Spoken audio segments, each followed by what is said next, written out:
everybody. Thank you for joining us to New Moon Cycle 11. We're not going to 10 today.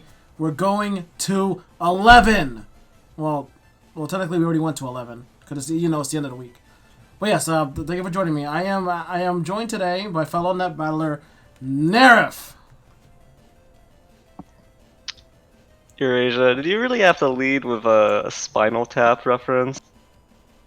I don't know what Spinal Tap is, but it makes my spine tingle. Please. Dialing it up to 11? Come on. Yes. Alright, so welcome to an exciting new week. Exciting new stream. We are excited here to show you these matches. Yes. Keep in mind, everyone playing everyone playing in the following videos are trained professionals. Even though they explode after losing, they're fine. Don't worry.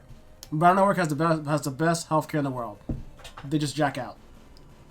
Yeah, we will just put them together again. So they're kind of just stuck in this endless cycle of fighting to the death and then dying, exploding, being forcefully put together again, and forced to fight again. So, all for your entertainment. So, I hope you enjoy it.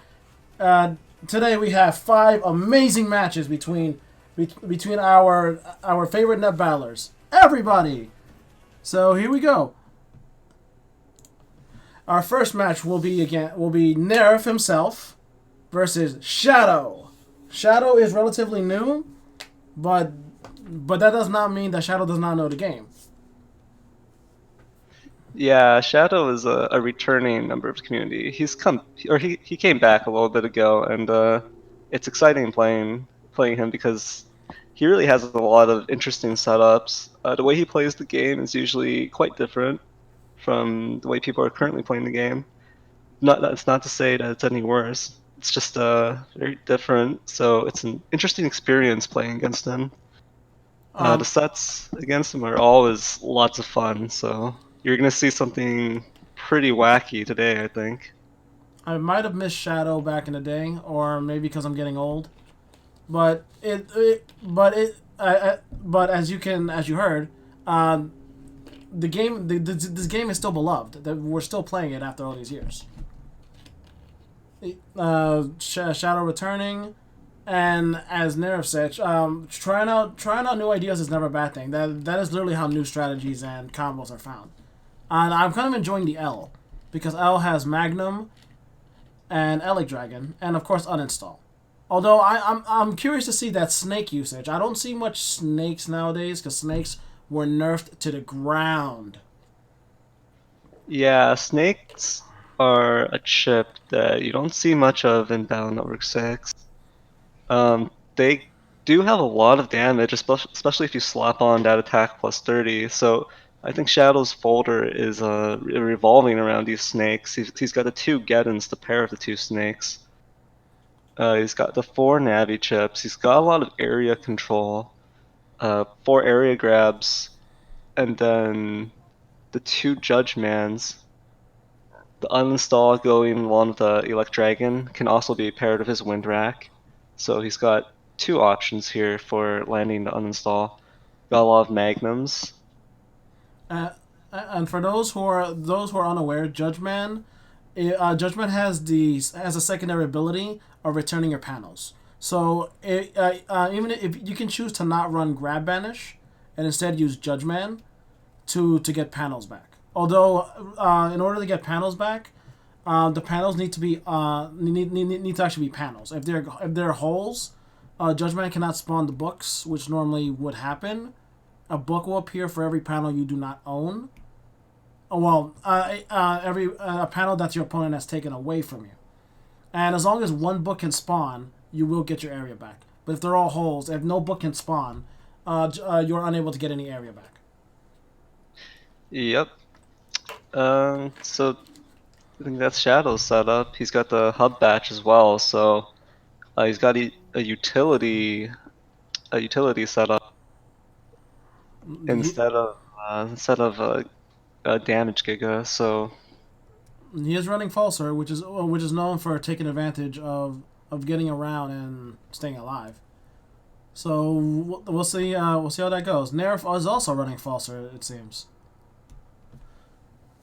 We see some. Uh, Yes. one last thing about Shadow's setup is the hub batch bug fix combo. If you look at his Navicust, he's not running bug stop, so it is a bugged cust. Oh, that is true. He has he has custom two bugged, which means he has custom bug. If he does not get bug fixed soon enough, he'll start to lose custom slots in his custom screen, which is pretty devastating when you need chips fast. So he'll also have that HP bug as well. Yep, and he's got full Buster stats on Falzar. It's something you don't see very often. Most players tend to play around other win conditions like BDT or their chip damage. But Shadow has this fallback here of max attack stats, or max attack speed and charge as his Buster stats for Falzar. So in combination with bug fix, I think he does have the jammed Buster. So Oh yeah, that will be truly helpful after bug fix. Since jam buster means your buster will fire blanks, but you also have a chance of firing a fully charged shot as a buster shot. But if you do not use bug fix, you'll just be firing blanks. You'll usually fire a blank, but after you use bug fix, you actually keep that bug, we'll call it, of firing a charged shot as a buster shot instead. It's really powerful with a full buster because it does. It's a piece shot that's 50 damage. yep, that's Shadow's setup anyways. And with a 900 HP, he's pretty beefy. He's not chonky, but that is some choice beef right there. How about you, Neryth? I see you running good old fashioned Destroy Pulse, everyone's favorite program advance. Yeah, I mean, I put this folder together. This is another variation on one of the folders I like to play. It really just revolves around the fast gauge into slow gauge, um, and to two program advances, not just Dust Pulse, but also Poison Pharaoh. I really am enjoying your use of coffee into barley tea. We gotta go fast and you gotta slow down. I see you have some similar to Shadow. You have four area grabs, but you have only one Judgment, which means he does have a slight advantage in area control. But of course, it's all down to how you use it. So, I also see some base anomaly, which is personally my favorite, even though holes will unfortunately get in the way. So Nerf will have to be careful with that Magnum. I myself have used Magnum to stop Navi chips in that sort of fashion. Yeah, base anomaly is weak on certain fields. Any fields with super holes poses a serious problem. The base anomaly. It's still possible to land it, but one of the serious downsides, one of the serious conditions to using it is that you're either right in front of the other person, or there's a path for the base anomaly to actually travel through, and that is a serious problem when super holes are on the field, because super holes will not go away with time. They are there from the start to the end of the match. I've also got the Attack 30, Double Point, and White Capsule, both for boosting Super Vulcan and potentially the base anomaly. So with all of that set up, it's actually possible for me to beast over and punch through a life aura or any kind of barrier in one hit and have the rest of the hits still carry through. That's a very scary situation. I see that you're only packing 1400 HP, but you have barrier and life aura to help protect you, and you also have two recover 300s. Like, although Shadow also does have recover 300, he does. Oh wait, no, Shadow also has barrier and life aura. Oh wow, you got a lot of protection. But I also see you have first barrier as well, and so does Shadow. Okay, Dang, I had a Yeah, trail of thought right there and I just lost it. it's because for both of us, Dust Cross is going to be extremely important. For him, he needs to dig for his bug fix and his hug batch, Oh, and that is true. because he's running a duo code, not a lot of chips from each code, but L and J. Uh, the Dust Cross is going to help sort through his folder, and for me, it's kind of the same situation, except I had even more splash, I believe, because Um, of the Super Vulcan and the Anubis. Neryth, I have been asked this before we start. Um, why is there an advantage to using the three max Navi customizer parts instead of using, say, Buster Pack?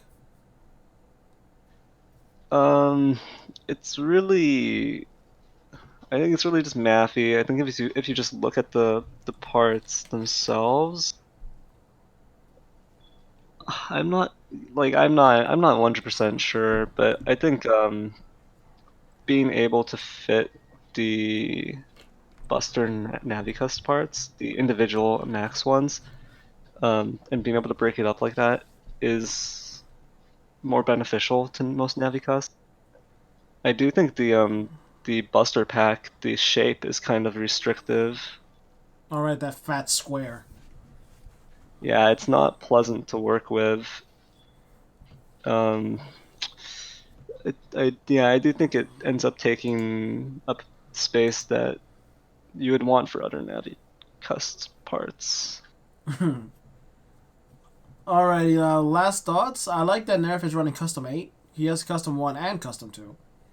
And he has charge max for those charge shots.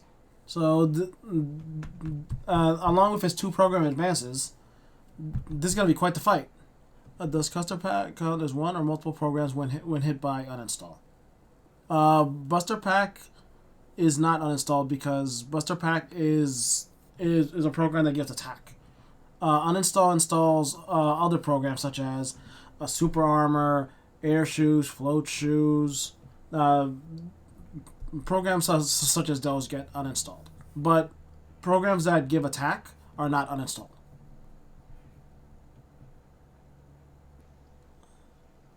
And yes, One last thing. So both of us are running those Barrier 200s and Life Auras, and the first barriers. The reason for that is really just to protect the Dust Cross.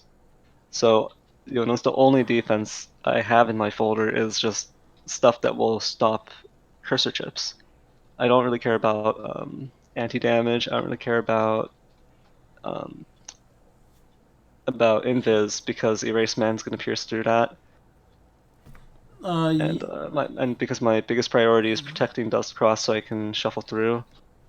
yeah, Um, lucky. Invisible is good, but invisible will not protect you from one of the most damaging chips. For cursor is Erase Man. Barrier will protect you from Erase Man. Alrighty. With that out of the way, are you ready to fight? yes, Uh, sure. Let's go. I like your Do it. enthusiasm. Let's do it. Battle operation set. And Neryth leaves me hanging, just like Mega Man. Here we go.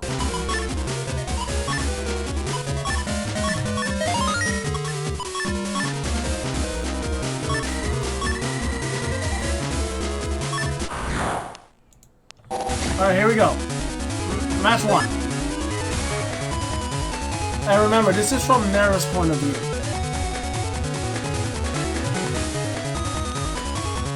So, with both Shadow and I placing so much emphasis on Dust Cross and protecting Dust Cross, this is going to be really interesting to see.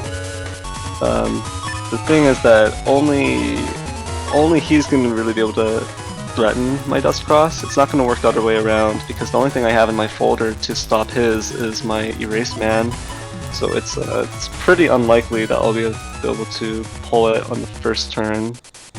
And even if I do, the chances that he has some defense ready, or that, you know, I'll have to break through his first barrier, that really impedes any kind of decross potential for me.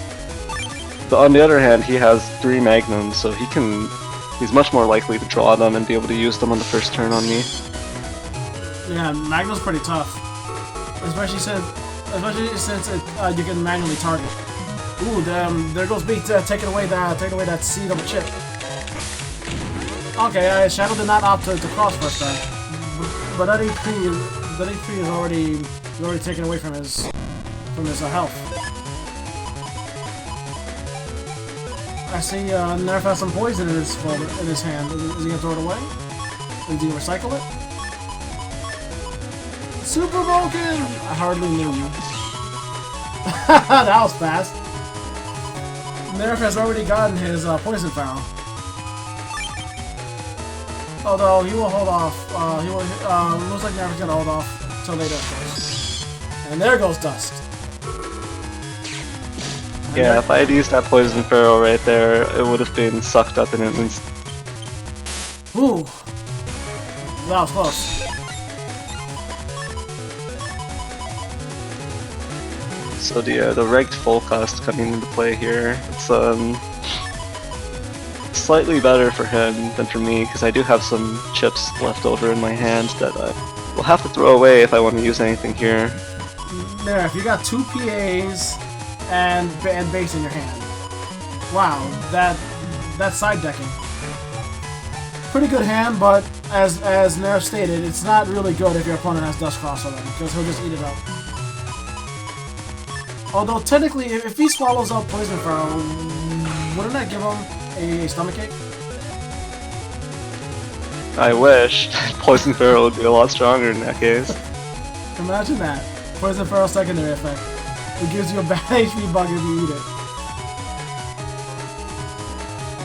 So I'm hoping to line up with this Erase Man on this turn to take down his Dust. Only after doing that can I safely use the Poison Pharaoh. He is stuck up top, so he might activate it soon. There you go. He caught that in the TFC. Decrossing and doing double damage. Poison Pharaoh! And the worst part is he's stuck up there. Oh wait, well, not anymore. He has full busters, so he's probably gonna destroy that with the next shot.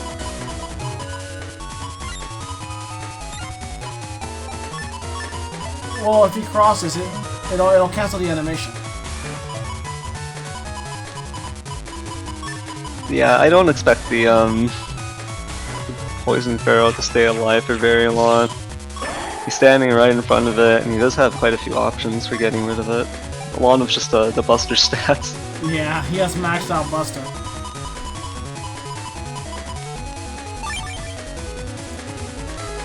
So I'm hoping to buy a little bit more time with this Judgment, but he goes into Tomahawk, so the Status Guard is going to protect it.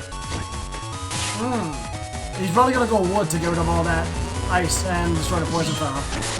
Oh, how unfortunate. Yeah, it looks like he misses and gets Elec instead. And then chop, chop, chop. I didn't realize Shadow destroyed a priceless heirloom. He's gonna pay for that. Here it comes. Everyone's favorite PA that not only bugs you, it paralyzes you, and it blinds you. How many PAs have that many effects? I'm not so sure. Like, it pierces invis, it makes you blind, and it paralyzes you. It paralyzes you even if you have Tomahawk, correct? It paralyzes and blinds you, even if you have Tomahawk on.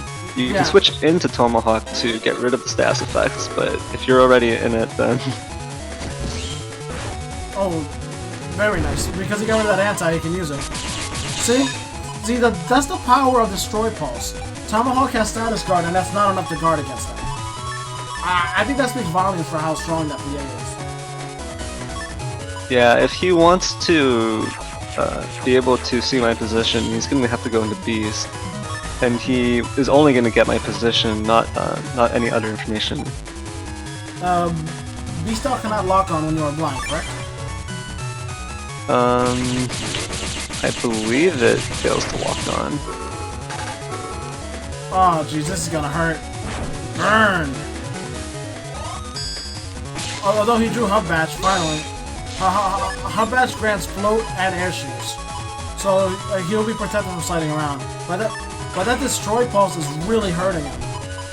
Destroy Pulse gives you a custom bug as well. Yeah, jeez, like... Blind, Paralyze, Invisible Piercing, custom bug. Jeez. Yeah, it gives you the custom HP drain bug, so... Ah! Even though he was blinking, Pulse pierced Invis, so... Oh man, that was rough. Round 2 starts though. Wow, he's going fast and going slow at the same time. Be careful now, you can have a heart attack from doing that. Yeah, I end up drawing this this chip combination a lot. It's usually tempting for me to just use both of them to screw with my opponent.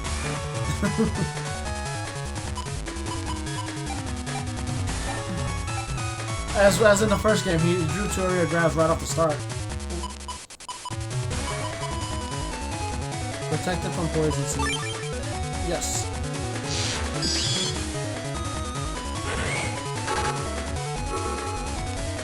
Oh, okay. playerzero mentioned you can beast out a Tomahawk too to also remove it.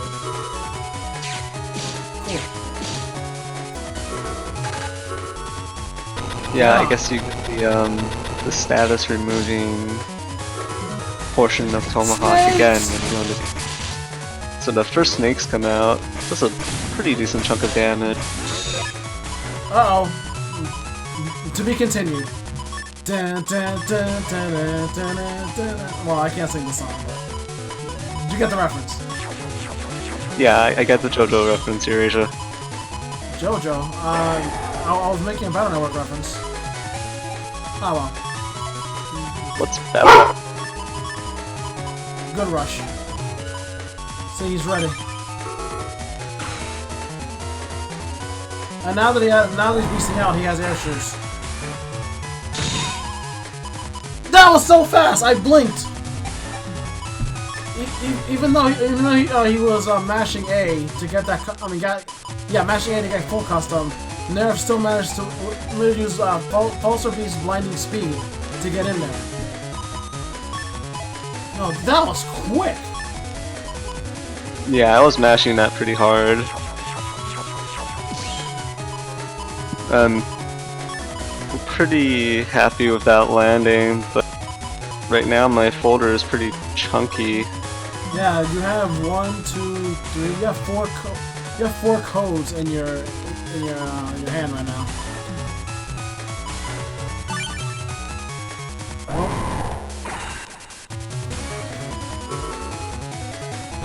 And Beast stole that. Destroy Pulse does 400 damage.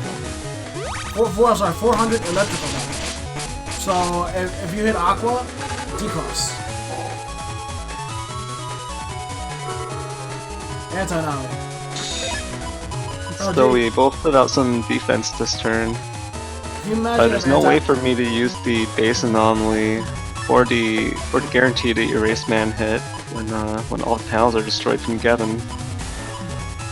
Could you imagine if Anti-Navi worked as in the previous games, that it worked on base as well?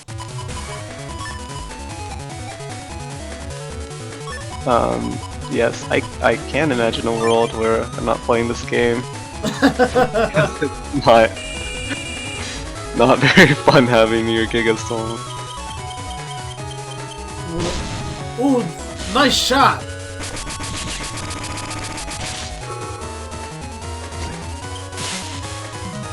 Oh man, everyone's getting decrossed today. It's a double cross.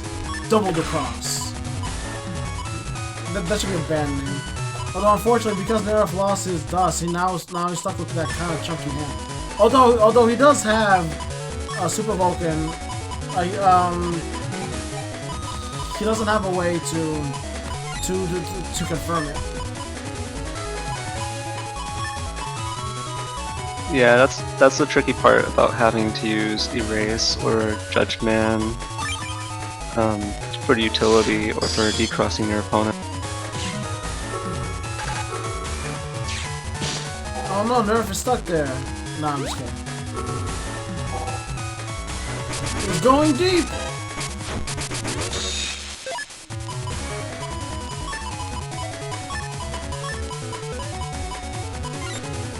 Well, so, lucky for Shadow, that poison is only in the front. He has one place that he can relax. Although he still has not used Bug Fix at all. Like, Bug Fix now would be a good time. If you were able to draw it.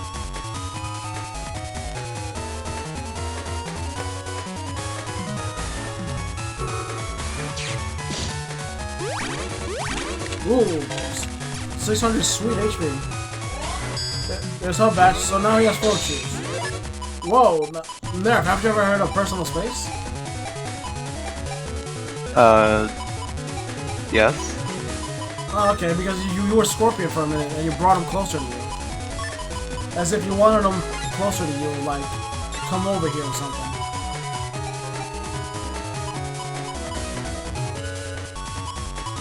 That's good. It's a good idea to keep your enemies closer.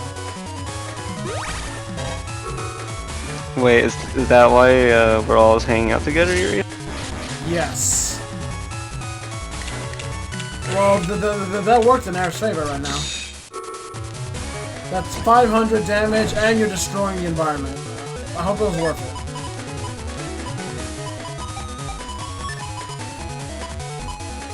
it. Not like this, I know. 500 damage from Blast Man is devastating.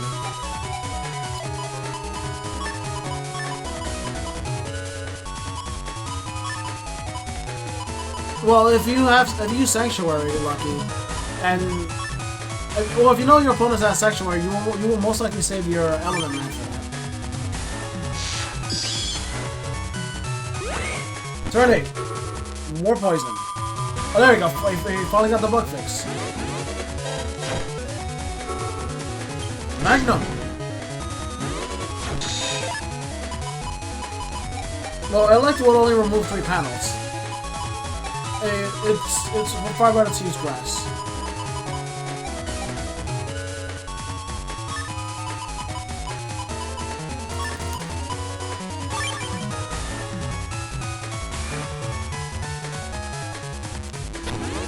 There we go. Oh no, you ain't breaking those panels. You ain't breaking those panels before the book spawn. Smack. Wow, that uninstall win rack! And that snake plus 30! Oh man. Snakes! Why did it have to be snakes, Neryth? Yeah, luckily for me, that Judge Man was had a favorable time freeze right there, and I managed to knock him back, so otherwise he would have gotten some extra damage out of that boosted snake. Like, yeah, right there is a perfect example. If Geddon had gone first, those books would not have spawned, so the secondary effect would have not happened. Little too close for comfort right there. Just a little too close.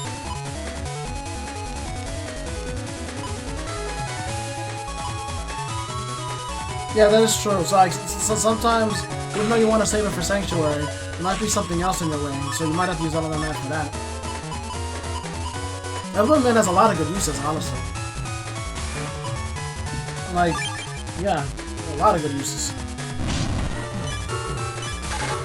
Oh no, Neryth's running low on HP.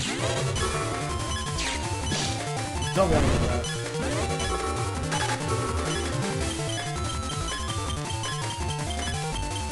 How will he do it? There you go! The Magnum counter!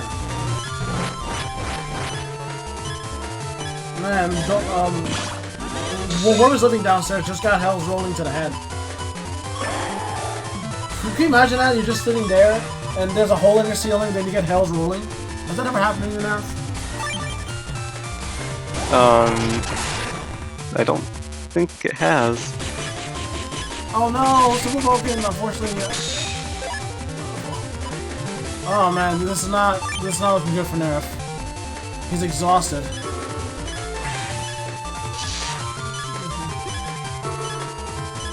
That double point! If that hits, it's gonna one-shot Shadow.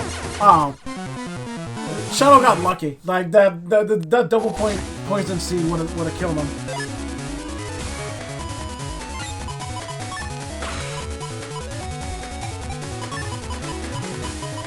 I'm not sure why Neryth didn't step up for the base.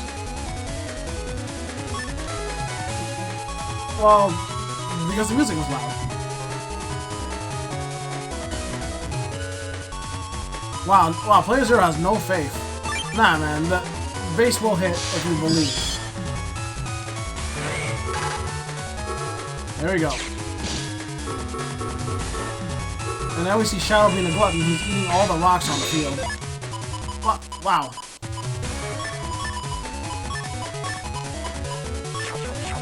There goes, and Neryth has 4 chips to recycle. Yo, how did he get his Giga Chip that fast already? If I got Hub Bash that fast, I'd be winning more games. Does base have a higher chance of appearing than Hub Bash or something? I don't think so. I think all Gigas have the same chance. Yeah, if I got Hub Bash that early, I'd be the king of Tetris. I'm sorry, Batman.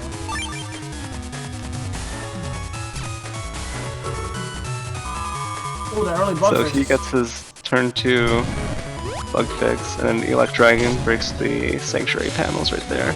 Oh no! Followed up with Magnum for decon. Wow, that was perfect timing. And now to keep it safe, letting the time run out. Erasement in the middle panel, in the middle of the columns, will always hit in the middle.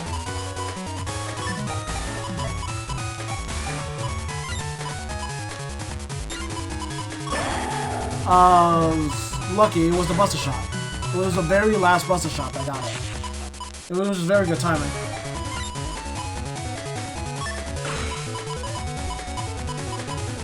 Like, remember, even those Buster Shots aren't doing much damage, Barry only has 10 HP.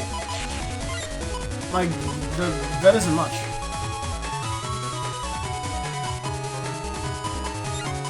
Although, unfortunately, the Neryth's hand is a little fat, so...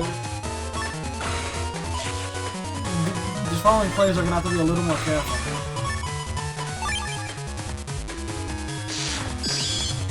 Tengu for days.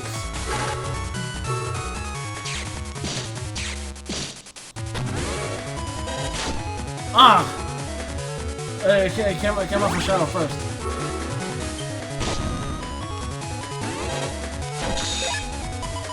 There you go. Yep.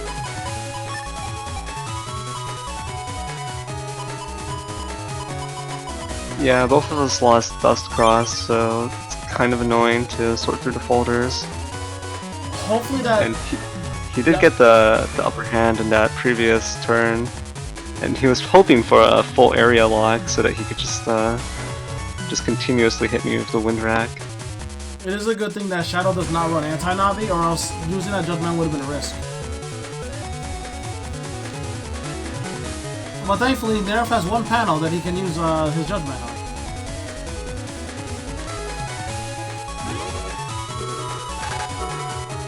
on. Okay. Wow. He judged you before you can judge him. Rude. Although, unfortunately, that's gonna end up in a... Ah! I would normally say Neryth is a star for that, but... Whoa! That TFC! Looks like Shadow's on a roll of hell! A little unfortunate for Shadow, but right now... But the good part is he managed to decross Tengu from Neryth, which means... he has less options for removing that life bar now. Yeah, the one big option for me right now is the Blast Man SP. Which is a good thing, and he managed to hold on to that.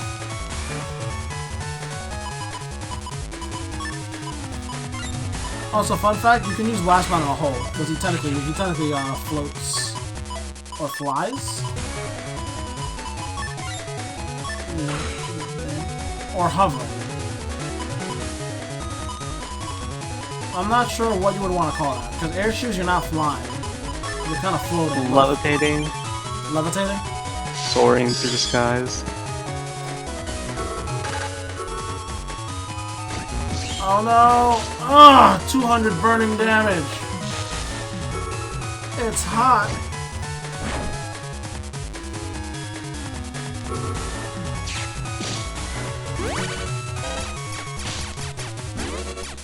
So I kind of screwed myself over there by using the slow gauge. Yeah. Not sure why I used it, to be honest, considering he's got the Buster Jam and attack 5. Ah, jeez. He even has Get in here at the end of the turn. If you saw right there, he fired 2 bugged Buster shots, which did 100 damage. Like, when it comes to trading blows, Shadow has the advantage. Wait, what? Dive Man has air shoes? What? The Dive Man ship has air shoes?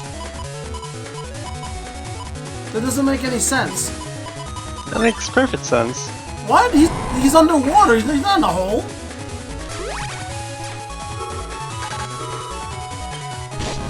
Okay, although he took the hit, he still has his anti-knock.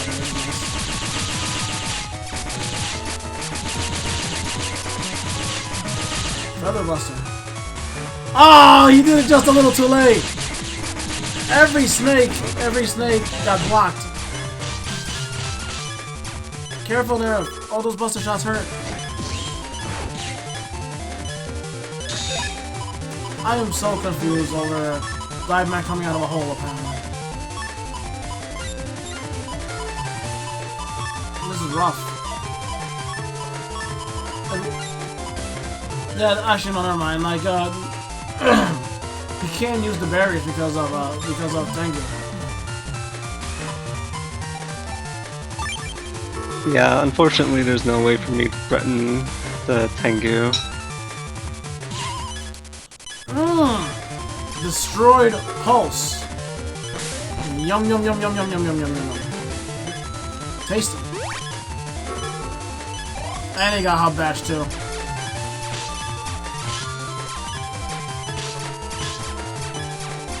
This is gonna be rough for Neryth. Well, the good part, he hasn't got any bugged hits.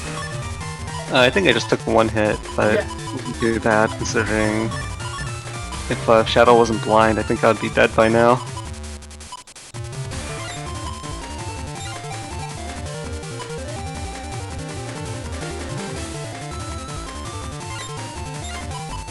In the body, it's lucky you nerd. That's a horse. No, he has answer that right now. Ah, jeez, corner.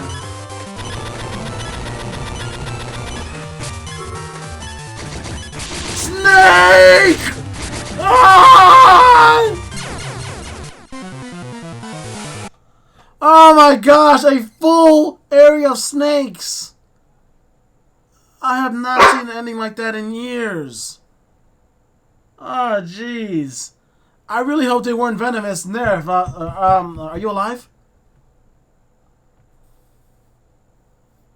Oh no, they were venomous.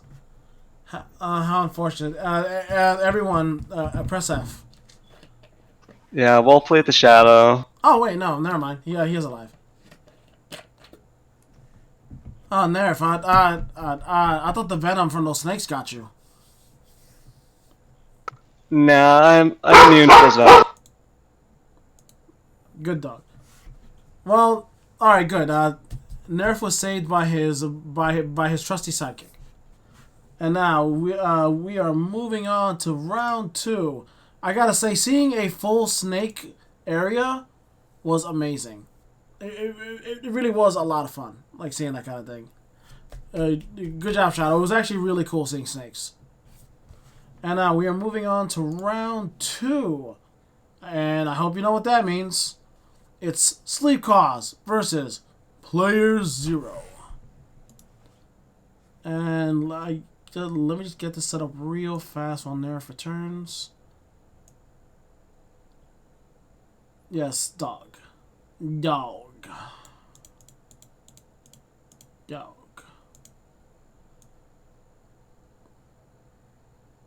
Yes, WinRack is really honestly.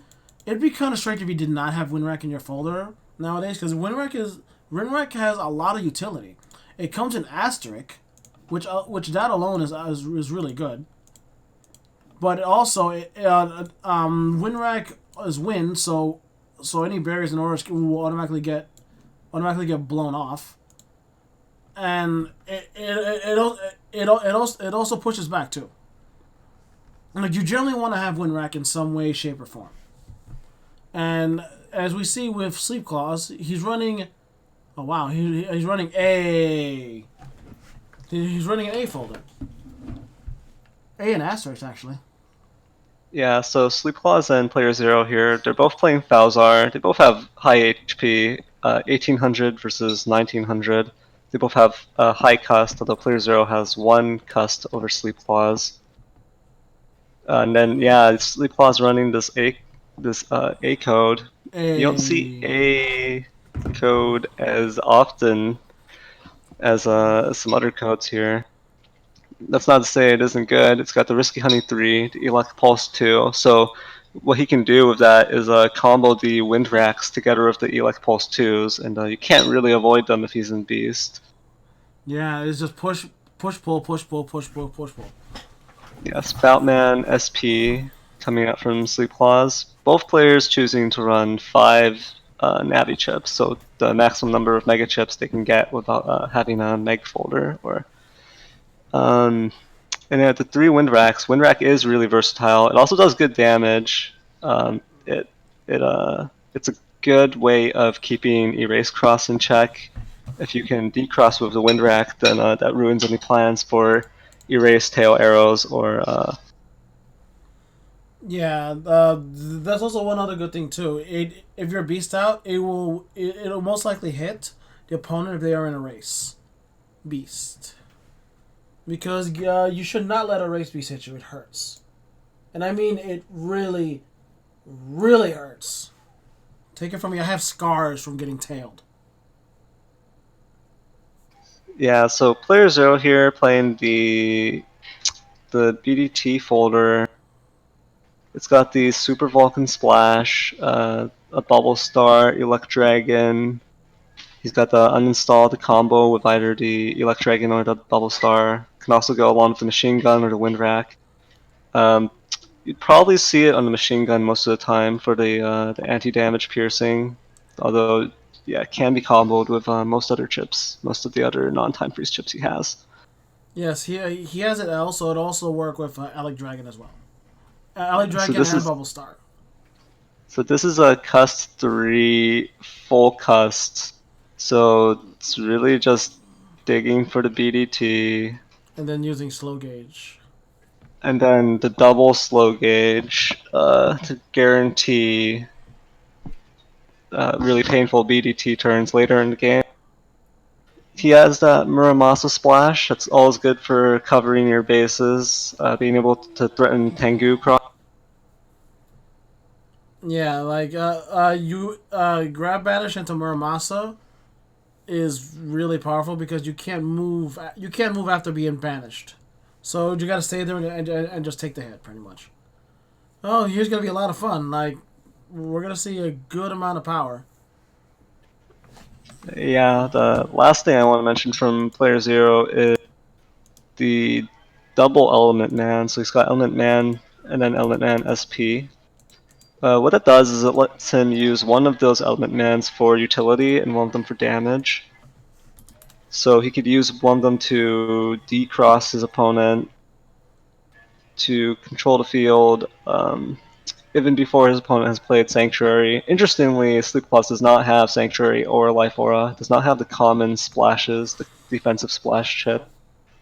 So playerzero is going to have some freedom here in using both of these Element Mans to set up for more damage. It's gonna be a load of fun seeing these two battle it out. All right, Neryth, are you ready for match 2? Yes, I am. Eurasia, are you ready for match 2? I'm actually not ready. I'm gonna pause the stream for like 20 minutes, okay? Alright. No, you're not supposed to encourage that. Okay, here we go. Battle operation. Let's do it. Remember, this is from Sleep Claw's side. And we see for that first turn, he's got some pretty good stuff. You got that first turn Blast Man. And also, yes, Solid made a good point. A single risky honey could out damage Mastercross. If countered correctly, of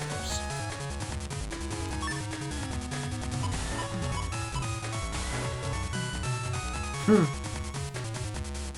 Although Sleep Claw has to break through that first barrier.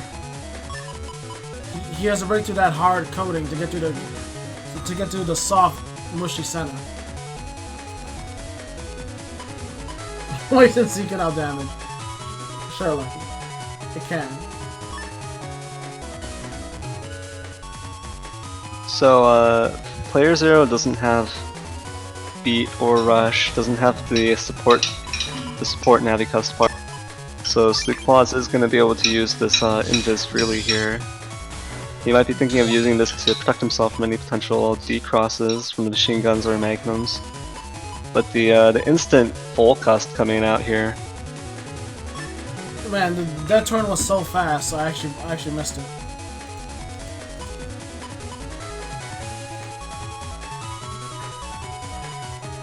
We see some careful thinking. Sleep Claws is very methodical. He really thinks about what to do, how to do it, and why to do it. This is a tough hand to work with, not because it's bad, but because it's actually good. So he's thinking which of these chips could he cycle out, looking for other chips, but honestly all of those were just good options to have early on. Yeah, it really stinks when you have a good hand too early. Well, I mean, you know what I mean. It's never bad to have a good hand. Oh, the jukes! Oh, never mind. Invincible. So the Invis comes out for Sleep Claws. He throws an area grab and then... Oh no! Again, the person living downstairs just got his whole floor poisoned. I feel so sorry for him. So that was a rough situation for him because he probably wanted to hit Player Zero in order to cause the blinking, which. Yes, usually you would want to confirm. I mean, you can't. If you want to confirm a seed hit, you want to make your opponent blink or paralyze him in some form. It's unfortunate that Player Zero is so heavy that when he moved from the crack, it broke. Player Zero, take it from me. Being chunky is bad.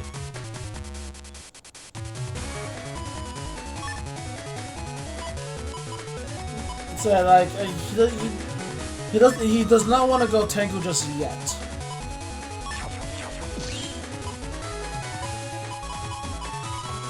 Again, this stinks. Like he has good stuff. It's just not quite a good time to use it. Yeah, it's extremely awkward because he might not want to go into Tenku so early. Ends up deciding to do so anyways. His folder isn't exactly clunky, being a mono code, only having the splash for his Giga. Yeah, he might have a choice because not only is he stuck in the corner, the opponent has life aura. So he's kind of forced to go Tengu right now. Yo, what is Beat eating? I wanna know. Ouch.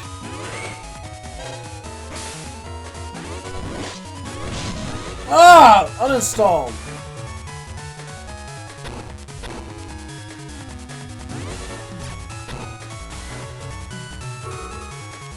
Got him!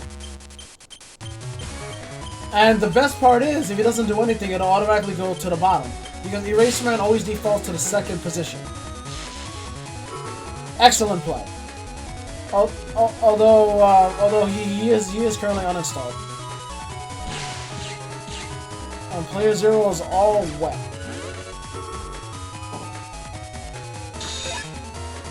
Don't catch a cold, player zero. So Sleep Plus does still have a lot of options available to him. He shouldn't be panicking too hard that he hasn't managed to take player zero's HP down more by now, because he does have those risky honey 3s, and player zero is playing BDT, so if he plays his cards right, he will be able to get additional hits off of the risky honeybees, while also blocking the BDT shot. So if he has the patience to keep those in his hand and just wait for the late game to come around, he will have a good answer to BDTs available to him. The good part also that he's already gotten rid of life order, so that's usually one hurdle to get rid of when you're in the middle of a late game bug death thunder. So he's going for the pulse rack combo. Yep, he's gonna bring it back, Jack.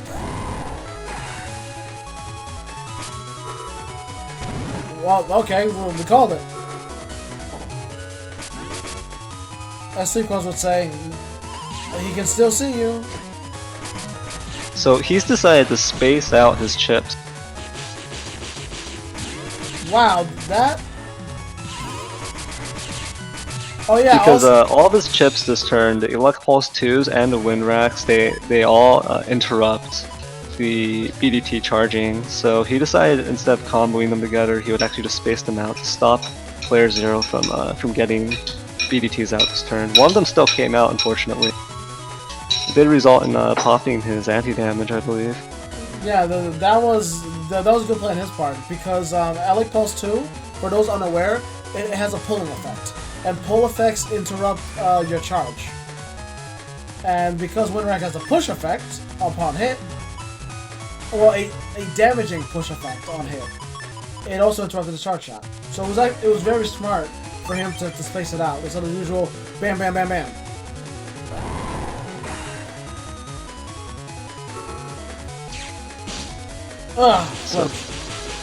Ooh, the Super Vulcan.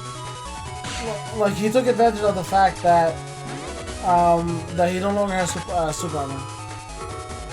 Oh no! Anti-Navi! Ooh, that was close. That would have been a shocking bit of pain. Oh, he beasted jump! Ooh, he does manage to time the second one, but it was unfortunate on the first risky honey there. So he jumped. So the beast jumped for that too. That's... Yeah, it does jump for the risky honeys, and unfortunately it jumped right into the BDT, and the B effect of the risky honey effect of holding the hive out to counter any hits, it wasn't active for the first frame he jumps to that panel, so he did take the BDT hit. Does Beast jump for guard as well? I thought for sure that the Beast wouldn't jump for honey. I'm gonna have to check that out sometime. So both players coming down their trap. Sleep Plus. The Muramasa whiff. If that had landed, that would have been tragic. Yeah. That would have been more than enough to finish this match. Ooh, the D-cross from the anti-damage. That double damage, that hurts. Awesome counter! Doesn't hit him once! Oh! They're one hit! One hit away! Oh. He's going for it! Oh my gosh! I cannot believe he's one hit. They're both one hit away. He's got no other options. He's just got to go for this. He's going for it. Player zero does not have that option. He's stuck in Beast Out right now. Oh, if you can imagine that, huh? That's not fortunate. Beast Over is immune to all status effects. Well, there's one situation, which is anti-recover, but anti-recover is a very special chip. Oh man, that was ridiculous. I am literally shaking in my chair from how epic that was. Yeah, that Muramasa, if that had connected, that would have been 1,000 damage. Folks, remember, Tengu Man is afraid of 3 things: Proto Man, Colonel, and Muramasa. You're forgetting Slash Man. Well, Also, Delta Ray Edge. Actually, more than any of those, Delta Ray Edge would be really. That's 1,500 right there. Ah, geez. Okay. Well, when I say Proto Man, I meant anything Proto Man related. But yeah, I forgot about Slash Man. See, so that was an incredibly close first game between those. It really came down to just the fact that Sleepclaws had access to his Beast Over, while playerzero was stuck in Beast Out. You don't have access to Beast Over until your 3 turns of Beast Out have been used up, and going into Beast Over will put you into the, what would you even call it? Is it very exhausted? Or like very tired? I think it's very tired or very exhausted status, where you're just constantly losing HP at an accelerated. And you can't fix that too. Once you're in that state, it's pretty much over. Yeah, you also lose access to your crosses. So both these players here going into dust, doing their dust digging. Neither of them managed to lose their dust to any cursor chips yet. Sleepclaws used an invis to protect himself from playerzero's cursor. That was fast. Yeah, there's turn 2 BDT. Also, as Neryth mentioned earlier, those super holes right there. See, you see the permanent. You can't even grab them. Like. Yeah, so it is gonna shave down the base anomaly damage quite drastically. Yeah. And in fact, neutral area, you can only hit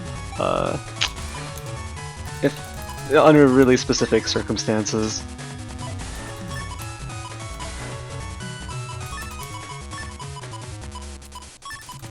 You'd be forced to settle for either half damage, or you'd have to stand directly in front of your opponent.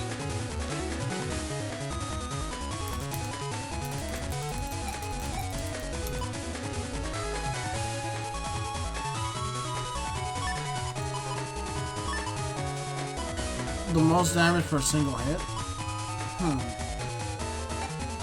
Well, you gotta factor in full synchro, element weaknesses, and all that stuff. That's kind of a tough answer. Whoa! Whoa!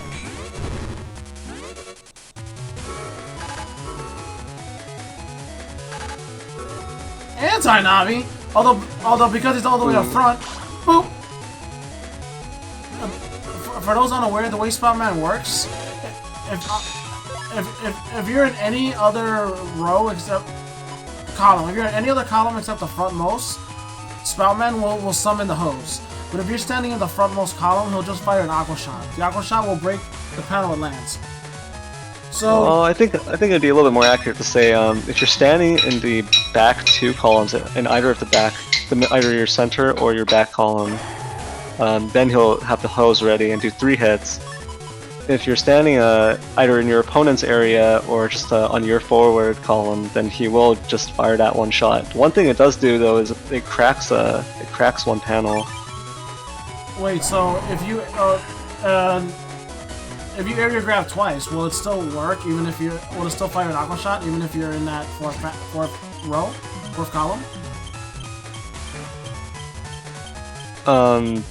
Sorry, what do you mean by that? I mean, if you control 2 of the opponent's area, and you use Spoutman, not in the frontmost area, but the frontmost of the opponent's area while you own it. Actually, you know, it's better if I just show you later. I'm curious about that explanation. Yeah, so constant BDT pressure coming down from playerzero. Whoa! And you saw right there, folks. Standing on a hole will protect you from the books. because the bulks need a surface to stand on. Although Sleep Claws is getting hammered by all those Bug Death Thunders, getting it that early is really good for player 0.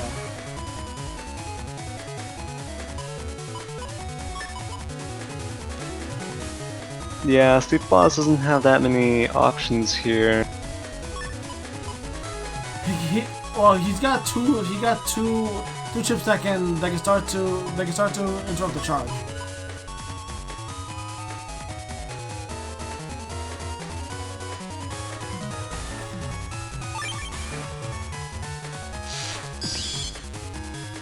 Oh, there you go. Turn 5. Well, he's got that answer damage to actually protect him, but so does player 0. So he interrupts his first charge with the pulse. Oh no, it missed. Oh, but the wind rack misses. And Judgment unfortunately also whiffs. Oh, that D-Cross. Well, there we go. Yeah, that was double damage on the Elect Dragon thanks to the Bubble Star. Unfortunately, it didn't connect before the BDT landed. That would have been slightly more damage. It would have been 100 more damage, to be precise, but at least the Elect Dragon capitalizes on it instead. Things are not looking good for Sleep Claws. Although, you know, that status guard is just tough. Like the Flash Bomb won't paralyze him. He does have the potential here for this double point to really get some value out. That's true. Tomahawk can charge any wood chip times 2. Non-doom wood Double chips. point Risky Honey will be able to get additional hits with the BDTs on the field. So Groundman comes out for player 0. This puts Sleep Claws in a really dangerous. He added a white pill to it. He added a white pill to that Groundman. So maybe I don't think Sleep Claws expected that. So player 0 closes it out with a wind rack. I didn't expect that either. I wasn't expecting him to put a white capsule on that thing. Wow, that was a good play. He ensured that he will stay visible. Yeah, normally Sleep Claws would have ended up in a blinking status and be immune to most sources of damage, be able to avoid most damage while blinking after the Groundman, but the white capsule removes that effect. So even if you're in status guard, you will still lose that blinking status. So even though Sleep Claws was in Tomahawk, he did not have the protection of the blinking status from the Groundman hitting him. So Whoa. player 0 sucks in both cubes here. It's firing them out. Talk about taking chill to a new level.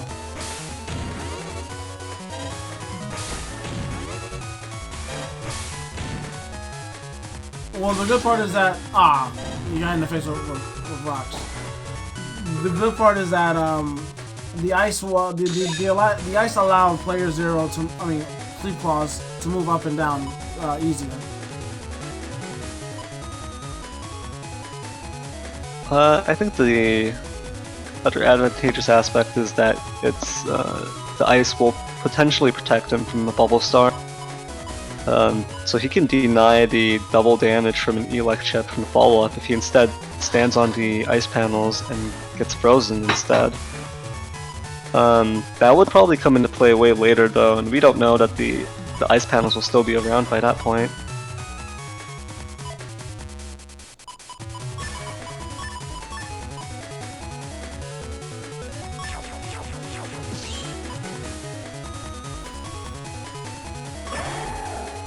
Beast out. Well, at least the good part is that he does have that wind rack.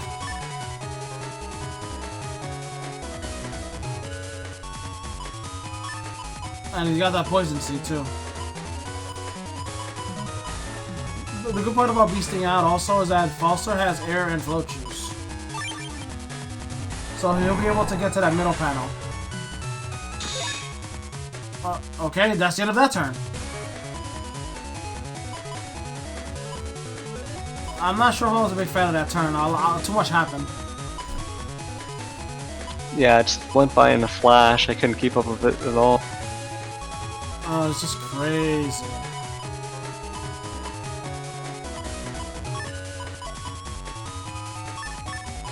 So this life aura might be pretty frustrating here for Sleep Boss to get her.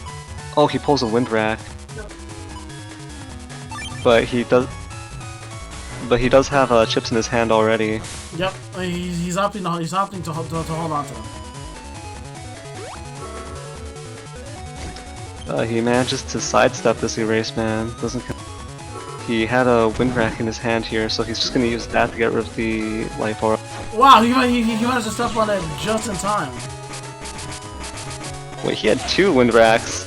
Yeah, he took one, the other one is still in his hand.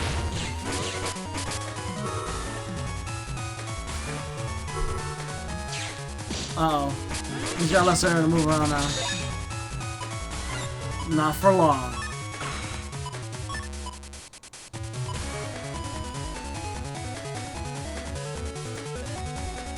Not for long.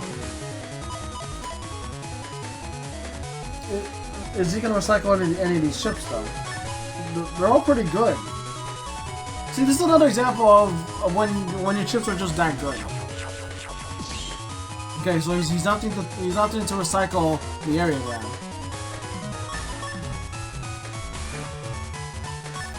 Okay, he's going for it. He's going for the double point risky hunter, which is quite risky.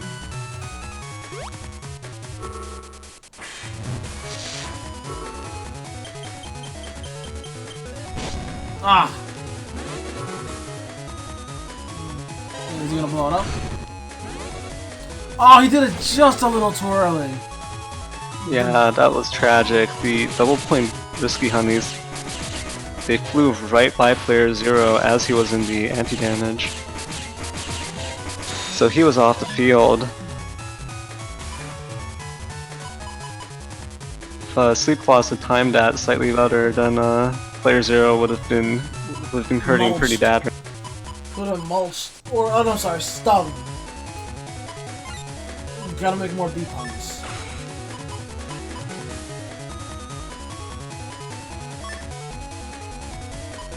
Oh man, this stinks, man. Like, he's stuck in the back row. Like, player zero is all up in his grill, yo. He does have this judge man, so that will return his area if he can blow player 0 back with a Tengu Red. So he's gonna start off with this invis to try to buy some time against the BDT. No. Sorry, that will not protect you. He sees you all the same. He backed him up and he meant it. Yo, do not never count out Sleep Boss. Books. Yo, point blank. The point blank. Hell's rolling. Base anomaly. Yo, whoa. Whoa, that was close. Mash! Oh no, he's gonna freeze him. Oh! And it ran out right at the last moment! The last BDT, yeah, it fizzled out. Oh man, that's great timing. That is ridiculous. Oh. I've been waiting for this. The Aqua Needle. Aqua Needle? I'm not a fan of needles, especially when they're aqua. And I'm saying this as a heat cross main. So, so getting aqua needle hurts. The bees come out. Oh, Oh, no, no! the bee cross. Ah, shocking. Groundman comes out, does some additional damage here. Did 180 and cracks some panels. Oh no! Again, he white-pilled it again. Ah! Oh! Aqua Needle! Ah! That was too much!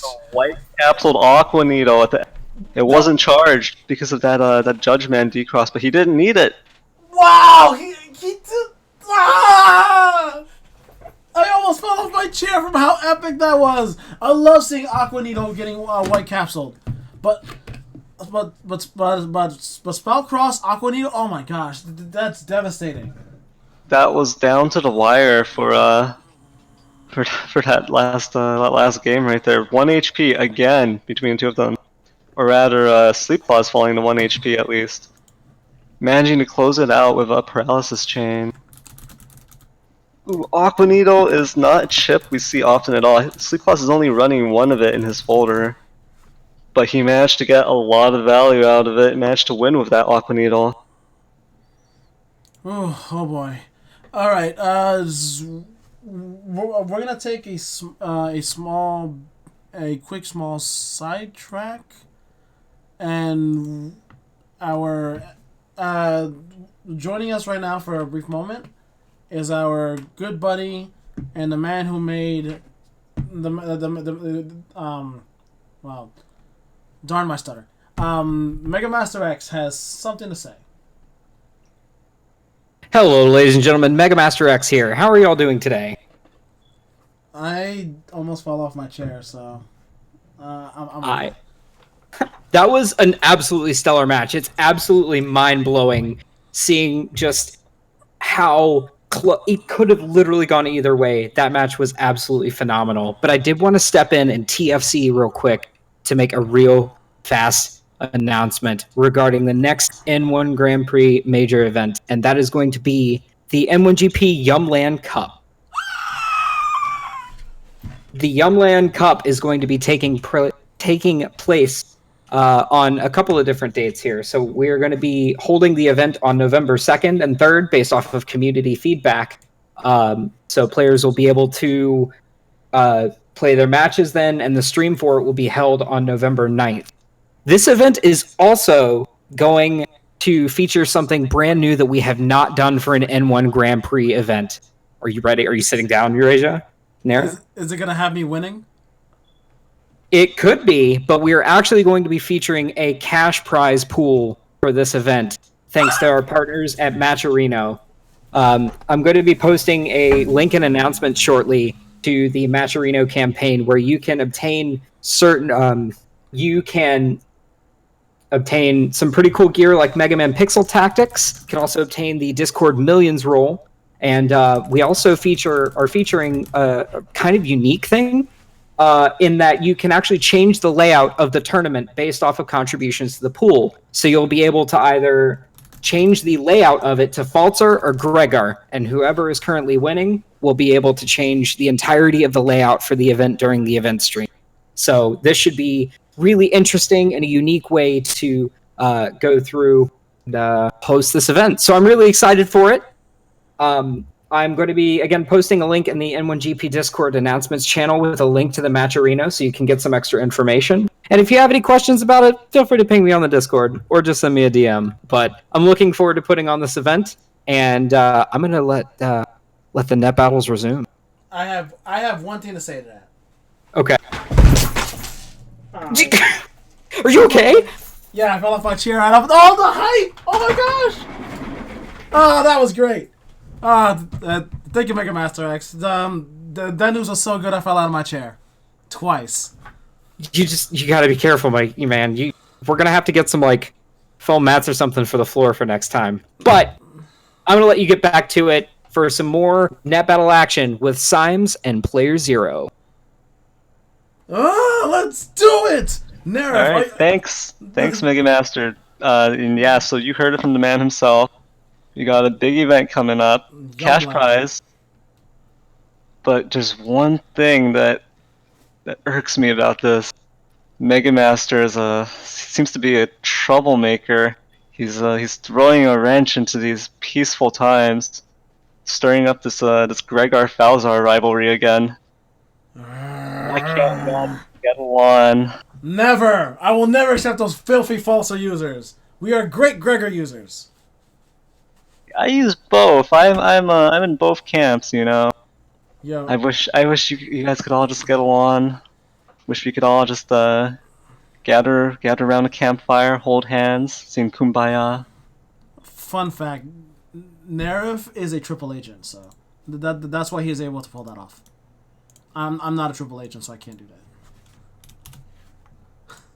Okay, I am double hyped hearing that from Mega Master X. So, in order to carry the hype along, let's go to round 3!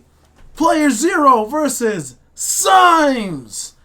As playerzero was just in a previous match. So, we are going to introduce Symes. Yeah, this should be very interesting. Symes here, he's got this G code. He's got the tagged static with a buster up. This is a bugged buster setup if I've ever seen one. Jeez, like, His, yeah. he's got that hub batch as well. He's got the the 5 Navi chips, Groundman SP and Judgeman SP, and the bug fix. So he is going to be making use of the clogged buster, the buster jam. Yo, Symes, clean your buster! Gross, man. Like, all that gunk in there. But it works out, considering you will be able to fire 100 damage P shots. Oh, no, wait, no, I'm sorry. No, 90, it's not right? going to be quite. It'll be 90 damage. Yeah, 90 damage. Yeah, I just saw, like, wait. Why did you put 5? And yes, I am 5. Okay, he just had to squeeze in something else. He just didn't have room for that 5th buster up. Yo, So, playerzero and Symes both have 1900 HP. the good thing about static uninstall, at full bug, you said, I think it's what, 6 bugs for static? Like, I don't remember I'm not sure what the number is, because I myself do not use static. It's always used against me, because everyone's mean. It does life sword range. So, it's a tornado, but it expands to 6 instead of just 1 at max bug. And using that with uninstall makes it pretty easy to actually get that hidden. Yeah, there is that blind spot right in front of you. The column in front of you. You won't cover that with the static, so you have to step into the right position and time it right if you want to land that static. Yes. That makes me ecstatic to think how Symes will pull this off. And yes, with that bad pun. So this is going to be pretty interesting. Both of the players have a kind of a constant damage output, constant threat, but for Symes it's going to be coming from the Buster bug, while from playerzero it's Bug Death Thunder. So we're going to see how that works out. Oh no. Hold on 1 second. Having trouble getting ready the next one. Quick, Neryth, distract the audience with your awesomeness. No.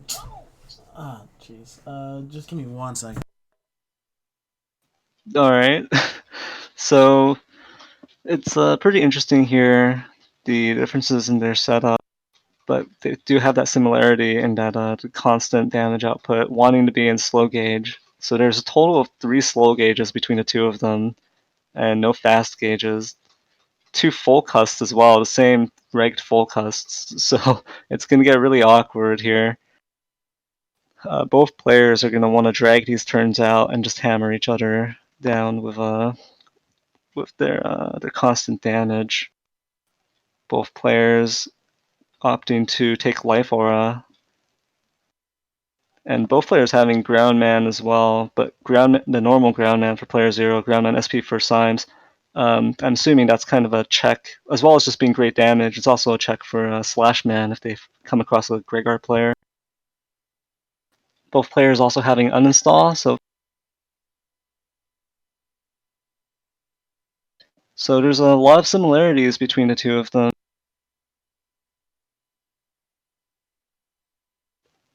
Even their custs have at least one similarity in terms of the HP value. Both of them have that green HP plus 500 on the top side and the green HP plus 400 on the bottom. It's just slightly shuffled around there at the bottom. Cust 2 for Symes, whereas player 0 has Cuss 3 for the dust digging. So unfortunately, Symes has to allocate some space to Buster stats in order to get that Buster Jam from his Navi customized. Both of them also have first barrier, so their Navicusts are really just slightly different. Their super armors are even in the exact same position. Their custom 2s are just kind of like flipped. They're just mirrored. Even the first barrier is really just flipped around there. Symes not running undershirt because he's going to be playing Hub Batch. So the Hub Batch, when he activates it, will be giving him undershirt, as well as maxing out his Cuss to Cuss 3. Yes, I agree with everything you just said. You okay there, Eurasia? Yes, we are all good now. Stream is set. I had a stream went bonkers for a second, but we're all good now. So are you ready to rock, man? EXE 6. Are you done? I mean, that is the title. I was waiting for you to say yes or something. Okay. Let's do What if I it. said no? Too bad. Because we're fighting now. Well, technically, Symes is fighting now. Wait, hold on. I believe this, yeah, this is from player 0 side. So, wait. This is from player 0's perspective, I believe. Yes. The Muramasa there, and that's player 0's what he has in his folder. So let's go. First turn, Dust Cross. Yep, so as expected, both players going to Dust Cross turn 1. They've both got that first barrier to help protect. Symes trying to P-shot that first barrier off. Wait, oh on. no, Hold an on immediate... The stream looks a little weird. That's weird. Hold on. No, that's it. No, that's weird. Okay, sorry about that. He's getting decrossed. I didn't skip anything, did I? I think we're fine. So Symes unfortunately loses his Dust Cross right off the bat. Well, player 0 still has his dust and barrier. Yeah, so it's unfortunate, but Symes couldn't fit a beat into his Navicust. That would have protected him there, or at least decreased player 0's option. Jeez, he already got that. He's already got the bugs. Yeah, he's just got so much in his Navicust. And there goes that first invis. And here we go, the Bug Death Thunder already. Probably wasn't the best idea to use for Soul Gauge. Yeah, I probably could have waited that out a little bit to at least get through this turn.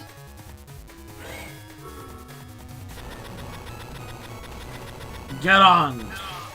I guess the Geddon at least gets rid of the those geyser panels. He does throw up an anti-damage. Nope. Ooh. What if player 0 wanted to fire a Thunder, but Symes said no? Well, actually, he's gonna be saying yes now because now he's too far away.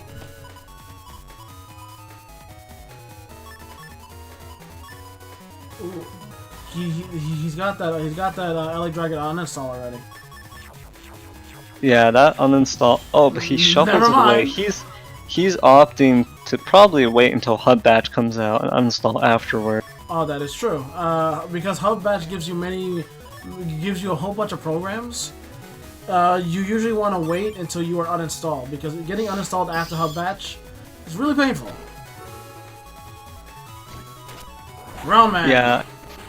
Ooh, the Groundman comes out. Does 180 damage. Recovery 300 comes out from Symes to keep him in the fight.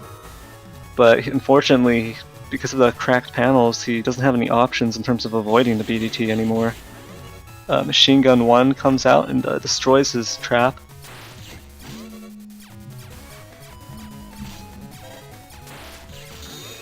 No, he's getting pelted with those. Yeah, Symes just fishing for those Buster Jam procs, while player Zero's shooting at the BDT.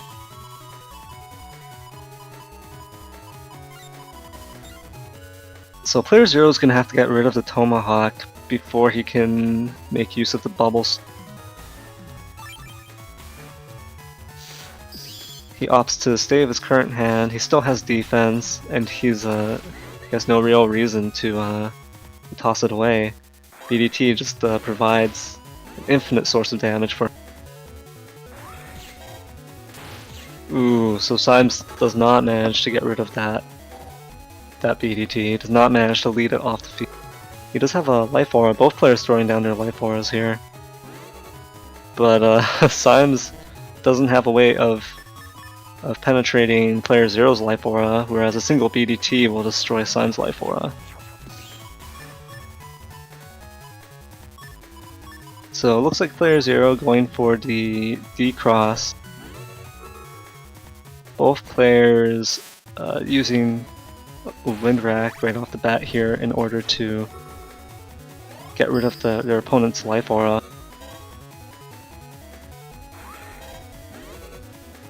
Ooh. So Invis comes out here. Player Zero choosing not to use his Magna, maybe waiting for the end of turn instead. I gotta say, that ground cross dodge was amazing, but I guess he doesn't have it anymore.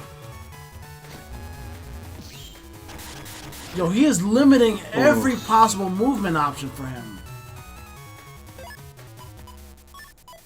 Yo.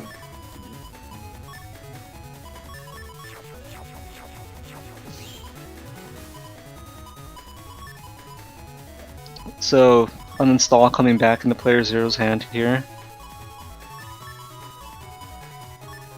Man, that timing must be tight. If you can use ground cross to make it go to make it go off the field.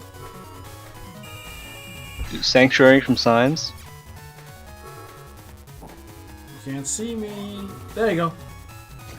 Ooh, Judgment misses, thankfully, for Symes. Fortunately, player Zero is gonna have to wait a little bit longer to erase Symes misses. A lot of whiffs this turn. Player Zero gonna go for that the Bubble Star. Jeez, man, onslaught. Yeah, the Bubble Star BDT Elect Dragon combo. A lot of damage and the uninstall attached to Elect Dragon at the end, I believe. So Symes does not have many options left here. Although it's a good thing he didn't put down that Sanctuary. That he probably would have been deleted if he didn't have Sanctuary. Ooh, but the Sanctuary not gonna help him here. Oh! No, player Zero misses the Element Man SP. Yeah, the not SP manage to moves get rid way of it. faster. He's angry! Ah. Oh.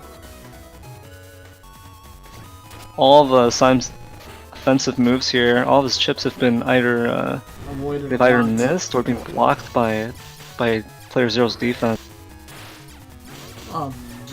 That static didn't have any bugs on it. Yeah, that was one sad static. Yes, it wasn't a static like I am. Beast out.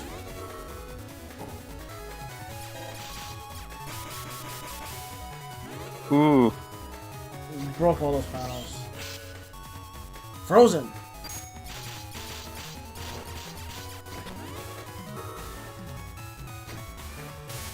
Oh no, unless Symes doesn't answer here, this Super Vulcan. It easily does enough right there to close this round out. Well, with the holy panel, it wasn't doing that much, but it was enough to kill him. Yeah, but I believe that was a 500 damage. On holy panels, that's 250, and Symes had less than 250, so that was within the kill range. Symes, I only saw one proc when he was frozen.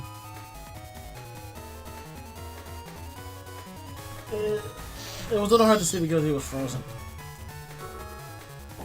Invisible! Wow! Yo, both of you guys are hungry.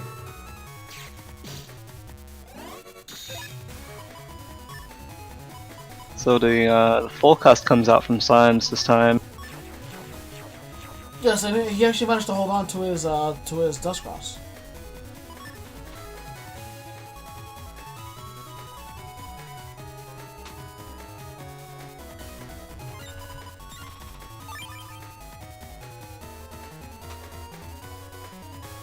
So I believe player 0 opting to toss his previous hand. I think he had a ground man loaded up. Not sure what else there was in there. But he's going for this erase man play. Oh, unfortunately it misses, and this grab revenge also connects. Grab Revenge does more damage than Banish, for those unaware. Yeah, it does double the damage of Banish. It actually hurts. So, actually hurts. Whoa, those Guardians just flew into somebody's wall. Folks, remember if you are net battling, please fight on the ground floor. Like, I don't think you want your neighbors downstairs to be dealing with this crap. So here it is again, fairly early BDT. Wow, the old days when you can actually power up the Revenge and Banish. Do you think the meta would be different if those were able to be powered up? Honestly, I want to say it wouldn't be too different. Double point grab Banish?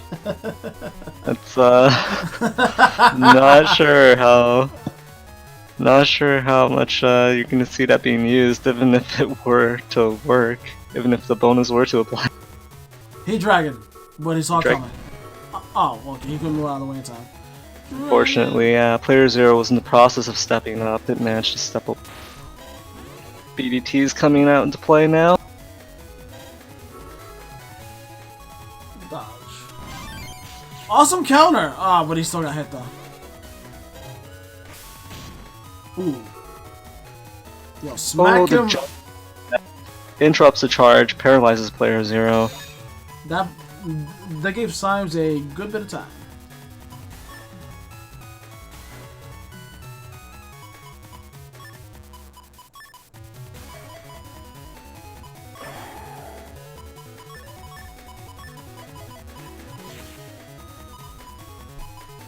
So it looks like player 0 is considering going for the Super Vulcan play here. No, he decides instead to throw them into the trash chute. Pulls up some new chips. I think he it's a slightly better hand this time in terms of the... Yeah, he does have that mock gun for decrossing at least. Getting decross sucks. But I think for Dust, it's probably like the most devastating since a lot of some strategies literally revolve around chip digging. Yeah, I mean, there's a reason both of these players have a full cast dragged. Guarantee themselves at least one turn of the Dust dig. Jeez. Ooh. This Tengu lock. Oh no. You did it just a little too late. The panels are back!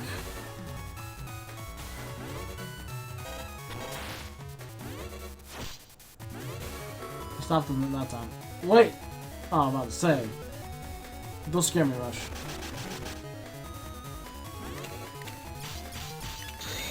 Ooh, those Buster Jam procs. All of a sudden. Damn Buster procs. Ooh, is Symes gonna get caught by this? Player 0 thinking about this this Muramasa, the Beast Muramasa play. If Symes doesn't have any defense or doesn't switch crosses. Ooh, but he goes into Tomahawk. Oh no! Player 0 steals the Element Man, probably gonna use Fire here to decross Symes. And now he's really just gotta wait. Oh, but this I guess it was a good SP. thing. Yeah, it was a good thing that he took that one instead of Groundman SP. Player zero falling to 1 HP here. He has his Muramasa, but it's not enough. Oh, might not even do anything here. It's trapped from Symes. Bam! Ooh, the P shot to close it out. This is why you have your P's. Because P So- shots are powerful. So as we were saying earlier, this is both players have a similar setup. They really want to get into slow gauge. They really want to just continuously deal out their damage. The damage that's not even dependent on their chip usage. Yeah, like for Symes, it's buster damage. For player zero, it's that BDT. So yeah, like it literally is a battle of attrition. And it's a 1-1 now. This is the tiebreaker here. Both players we've seen able to get their win condition into place and take down their opponent once. So we're gonna see who comes out on top in this final match. Both players going to dust again as usual, doing their dust digging now. And that turn 2 BDT again. I think this is the second time he's gotten it. At least the second time. I think maybe he got it on turn 3 once, or it could have been turn 2 every time. It's hard for me to recall, but Yeah, it I was feel like early. he's been getting that turn 2 so early, very often. Books. Num num num num num num num num num. I mean the odds are, I think they're slightly in his favor if they're not. Oh no! Oh, that was close. That was very close. So Symes manages to protect his Dust Cross for at least one more turn. Does lose the life aura though to a BDT shot. If player zero does not switch, there's a very high chance he's gonna get decrossed.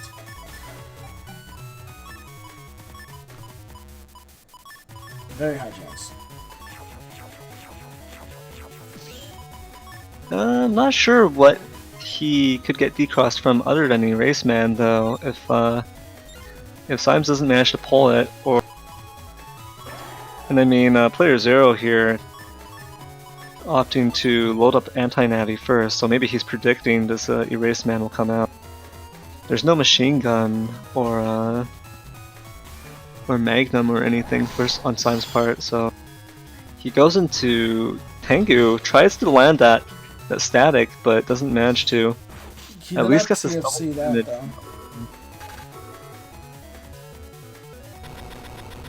Unfortunately, this Geddon won't get much use outside of clearing the grass, but it does protect him, stops that double damage. So Element Man SP only did 240, still Oh no! quite a lot. Groundman doesn't work over holes. So player zero was just trying to get that ground man out so he could reach the anti-damage below it. Oh, okay. He did not manage to use it at the end of the turn regardless, so... Oh man, good eye. So Symes feeling the heat now of this BDT tracking him. Jeez, you can see the anger in that ball of lightning. But thankfully, yeah. Symes here, I think he goes out Tengu, maybe feeling the threat of a Muramasa, potential Muramasa. Player zero does have enough damage to get enough HP loss to get maximum damage out of Muramasa. Symes steps out of that machine gun. Dodge. Ooh. So it steals the Judgman SP, but at the very least it doesn't connect. Did he eat those? I think one of those fizzled out right as he stepped into it, so Yeah. he did not take 2 BDT hits at least. Yeah, because I'm pretty sure I saw him run into both of them. Yeah, one of them died right before he walked into it. Yo, I wish that happened when I played. No, it happens to fizzle out on my body.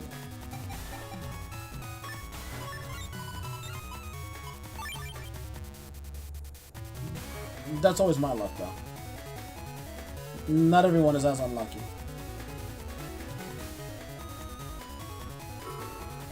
Sanctuary! And he's already used his element mans too.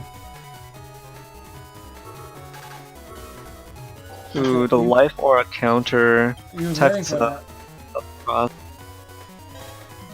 Player Zero has been this dust cross all game. Hasn't seen a reason to leave it. Oh, my bad. He saw the other one. But he is recovering.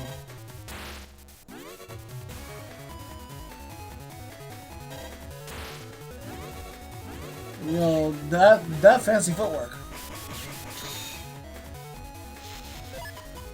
Okay, yeah, he had to stop him from healing. Even though it's minor, that adds up over a slow gauge turn.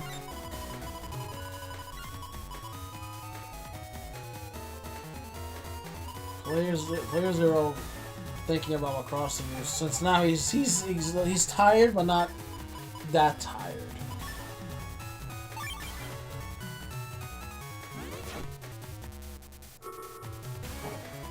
Invisible. Whoa, that nice counter. Oh, that uninstall. Dang.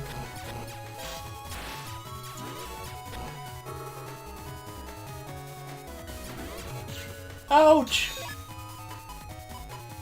That hurt. So Symes out of the space here. Can't go anywhere else. Yeah, getting uninstalled after Hog Bash hurts.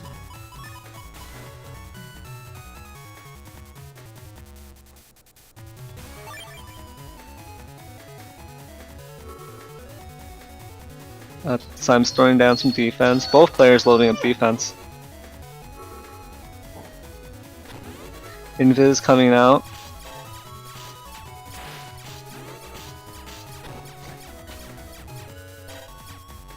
Whoop! Anti-damage. Whoop! Ah! Again a Heat Dragon no. missed. Groundman SP gets countered by this Invis. Yeah, The Dragon. Oh man. Heat Players- Dragon also failing to connect there. Yeah, but Player Zero is just waiting to react. He doesn't really have a reason to use his chips. Ah, he ate both of them. 2 procs though.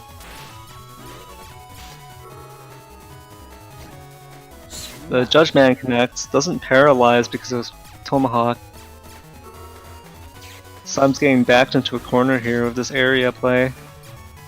Yeah, he's not really using that many chips. I wonder if he's starting to run out. Oh, there you go. Ooh, to grab revenge. That's 120 damage. Oh no! Symes stepped back into that BDT. Both players probably just about out of chips. We know. Ah! So player Zero only had that grab banish, I believe, in his hand, and then Yeah, and a Muramasa. and a Muramasa. So both players using up all their resources came down to the wire. Oh, jeez, yo. Player Zero has become Player 1. Or -1, I don't know. I don't know if we're going positive or negative. Nah, we'll go positive. Good game, guys. We're gonna take a short break. So get that juice, eat that sandwich, give me that zenny. But we will be back in 5 minutes. Yeah, well played.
We good? What's going on?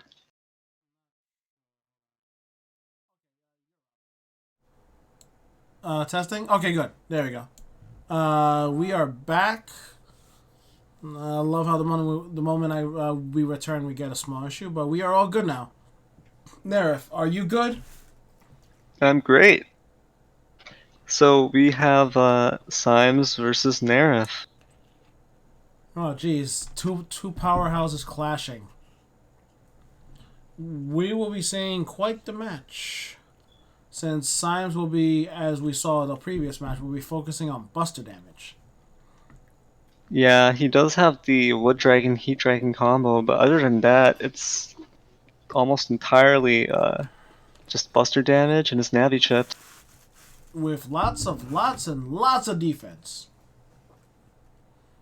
And on the other hand, I've got my 2 PAs, and then just heavy hitters like Boosted Super Vulcan and Base Anomaly. So I do love how you're the only person actually running PAs like that.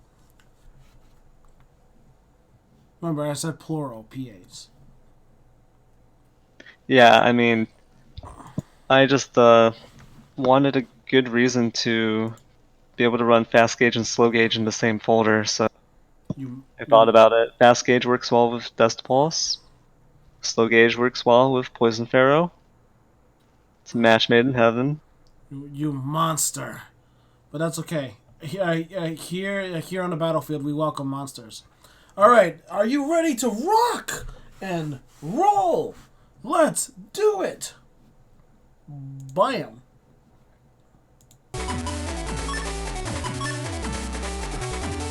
So we're seeing how he was talking about the cloud. Yeah, that's when I saw Salad overlooking the recording and doing the encoding, I also saw Symes sitting on that cloud. He's sitting on cloud 9 right here. So we see this the Regged Full Cust coming into play. We'll see whether or not he wants to use it right off the bat with Dust Cross, or if he's gonna save it for the end of turn, or rather the beginning of the next turn. Because he does not have much to fear. Again, he only has to watch out for the Erase Man, so if he can protect his berry, then he is not going to feel very threatened. The only thing to fear is fear itself. So, same thing for me. I was taking note that he also did not really have much in terms of cursor chips, so both of us are going to be relatively free to dust dig and pull out our folder. This isn't going to be a battle like the last one where playerzero had some cursor chips to threaten Symes with and to take down his Dust Cross while still preserving his own. Yeah, the matchup this time is going to be quite different from the last match. So here it is, both going into Dust Cross. Probably going to be trying to buster off the fast. And looks like I managed to pull the turn 1 life aura. The Judgment doesn't connect though. That is quite the promotion from barrier to life aura. Anti-damage. No, Lucky, not like Profna. But Cloud9, yes. Symes shuffled away that uninstall. Yeah, he's probably thinking it's a little too early for that. Plus, he's got that life aura to worry about more than anything. Yeah, he's got to look for his other chips. That bug fix top priority for him. Yeah, you got that. Judgment comes out. Yeah, gets his area back with those books. Oh! It still pushed him. Yeah, so that Poison Seed is not going to land in the center. Not going to cover Symes' entire field. Yeah, it's going to leak onto your field, unfortunately. Oh, static. So this is a good situation for Symes. He does want to get the static out before he bug fixes. So this gives him the perfect opportunity to do so. He activates my anti-navi, but I was standing over a hole, so I did not get the element man. Destroy pulse! Oh, he doesn't get to use the static. That's not looking good for him. Getting interrupted like that really throws you off. At the same time, he knows my damage output isn't gonna be a huge threat, so he shuffles away the recovery 300s. He can't get full value out of them just yet.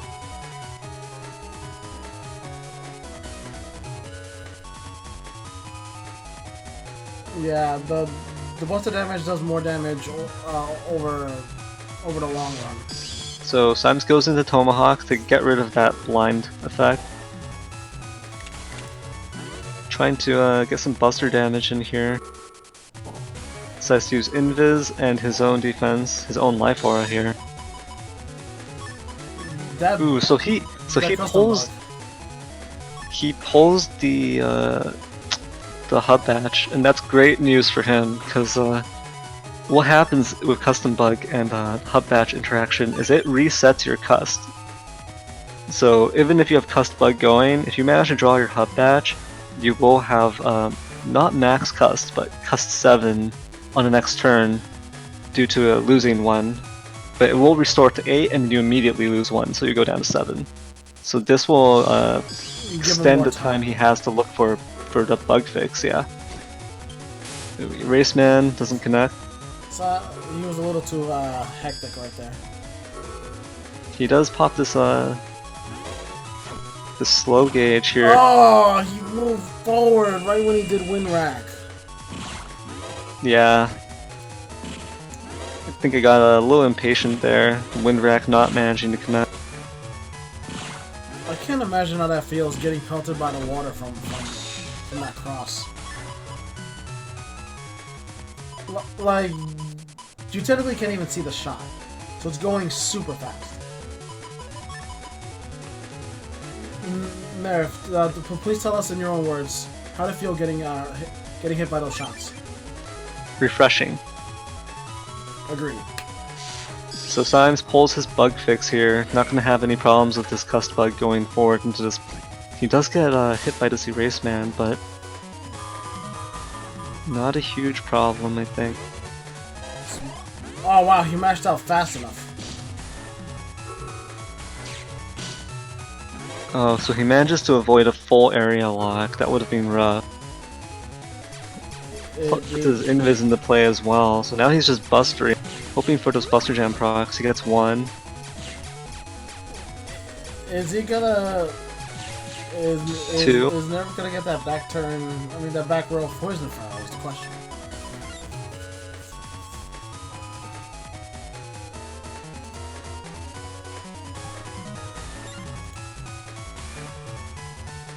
So Symes is gonna get his area back with the...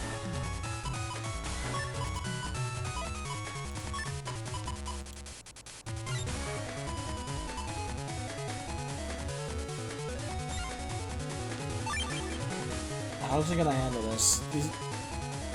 I like how the field is showing that your side is holy and Symes' side is toxic. That's some that's some trash talk right there. Symes is just a toxic player. So he uses his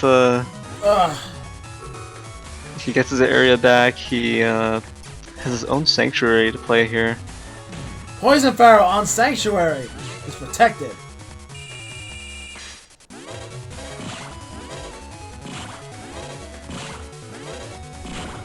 Wow. So it only took him 3 charge shots there. I made the Fast. mistake of stepping in front and not taking into consideration Spoutman's splash on the charge shot. Hits behind. Yeah, that stinks.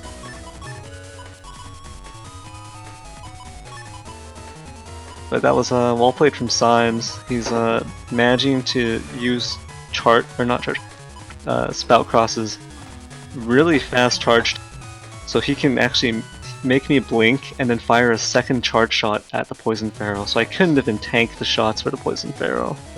Every other charge shot would land. But Aquacross has to have the strong but the kind of weak shots. I mean the fast but kind of weak shots. Yeah, definitely not known for being high damage, but that incredibly fast charge is useful. And I think we saw probably one of the best uses for it. Yeah, it's really more effective when you have a virus body. I'm pretty sure that's what they call it. It's the same reason why the bosses now will blink no matter what. Battleworld 3 made that mistake. So we've seen the Dest Pulse, we've seen the Poison Pharaoh.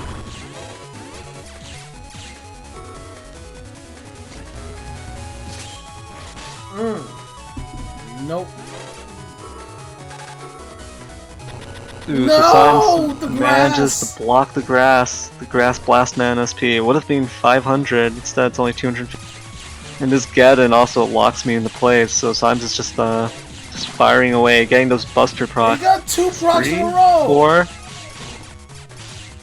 Jeez, man. 5.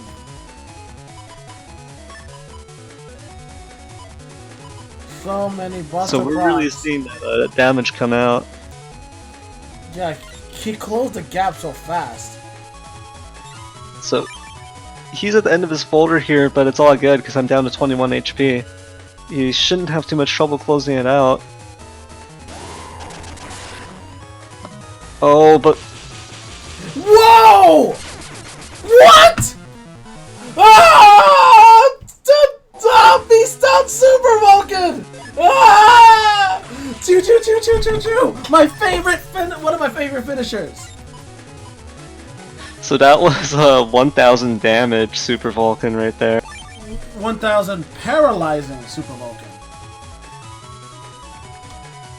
Wow, so Symes must have felt like he had a comfortable lead there, had me down to like 21 HP.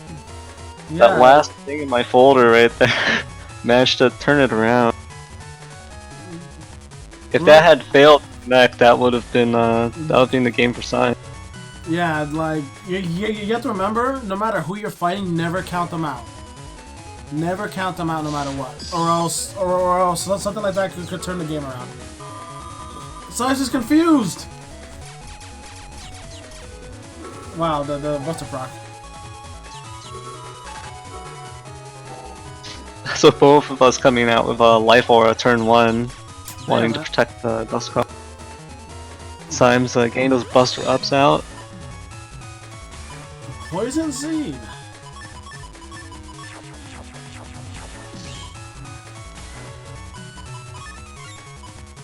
Will that Poison Seed land?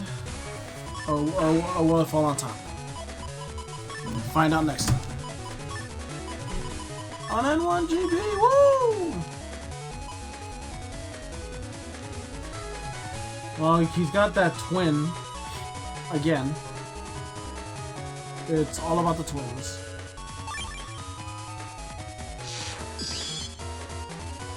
So Symes switches out of Dust Cross fairly early this time. Uh-oh. Ah!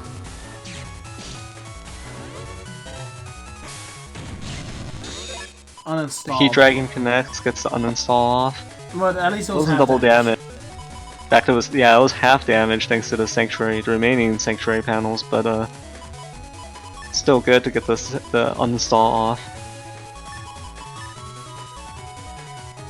So Symes was not feeling too pressured to stay in Dust, and the main reason was he got some Buster Ups off on turn, and he pulled Hub Batch, so he does have Hub Batch as an option for restoring his cust and resetting the cust bug.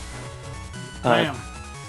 Throws away a Navi chip to beat so that he can use Hub Batch safely. And there goes Gets gets his own Life Aura blown away by a Windwrack here, but he's in a comfortable position.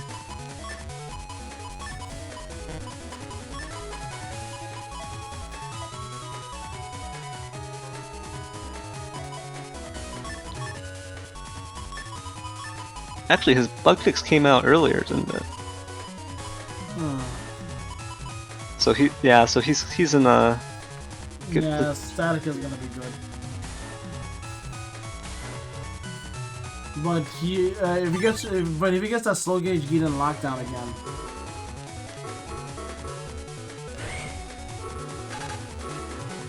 Whoa! Base! Drop the base! So the base anomaly connects. But this grab revenge. And it works over holes too, people. And he throws down his own sanctuary on top of it all. This jammed buster isn't going to do too much damage quite yet, but oh my god, he got that's still like 300. 5. Oof. I would have never thought I'd see P-shots doing that many damage. 6! He got 6 off that fast. That was really good value that turn for him. The slow gauge Geddon combo.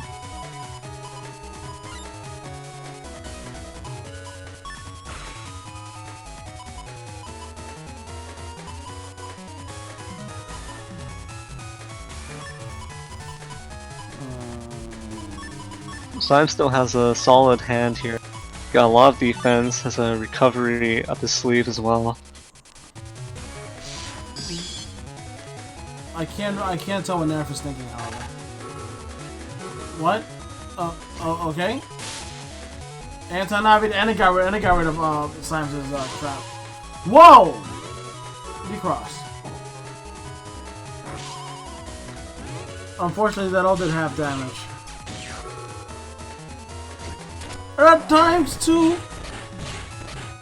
Ah, jeez, that must have been... yeah. Holy crud! That was massive damage on Neryth. Well, then again, if I got rocks falling on me, I'd die too.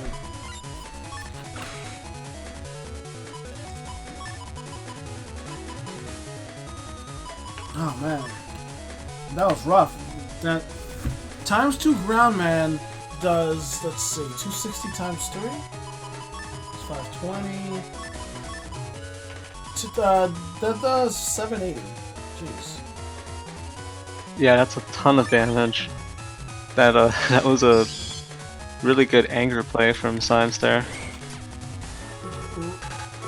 Everyone remember, playing angry helps. Oh well, the good part is that they got rid of life aura.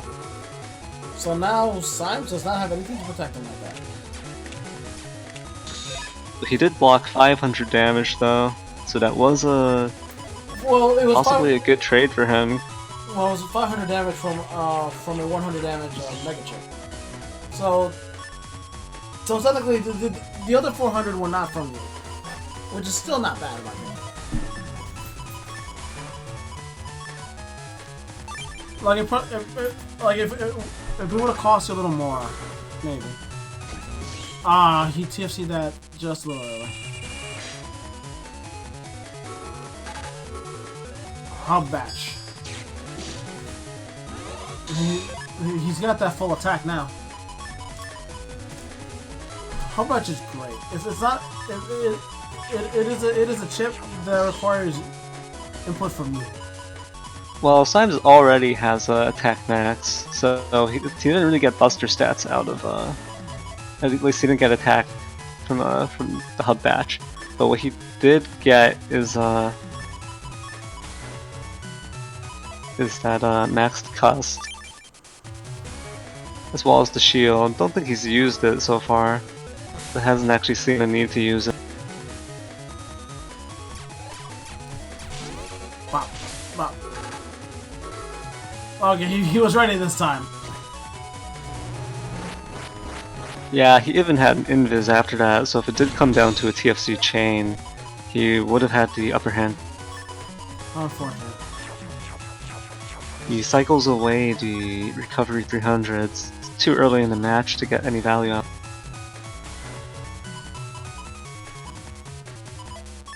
Yo, that donut sanctuary and a star at the end.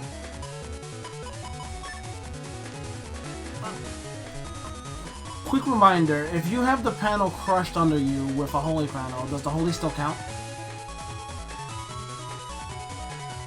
Sorry, what was that? If you have a... If your holy panel's crushed when you're hit, do you still get the holy protection? I think generally no. Okay. I'm not sure though. I think it's on a case-by-case basis. I could be wrong. The old days. Oh no, okay, good. Like, that could have been a lot worse. Yeah, so he gets the books, he gets his area back, and he's just knocking out these holy panels.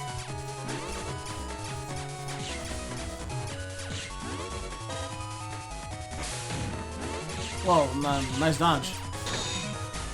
Fancy footwork. You say after I walk into two of them. Yeah, well, I said footwork, not body work. Remember, there's a difference. Well, so Symes is going to have an opportunity to take down most of the other holy panels left on the field with this wood dragon. Jeez, wood and holes and uninstall and groundman. Ooh, and he's got Geddon as well, so this could be a kill turn for him if he manages to land everything. Is Symes working in construction? Jeez.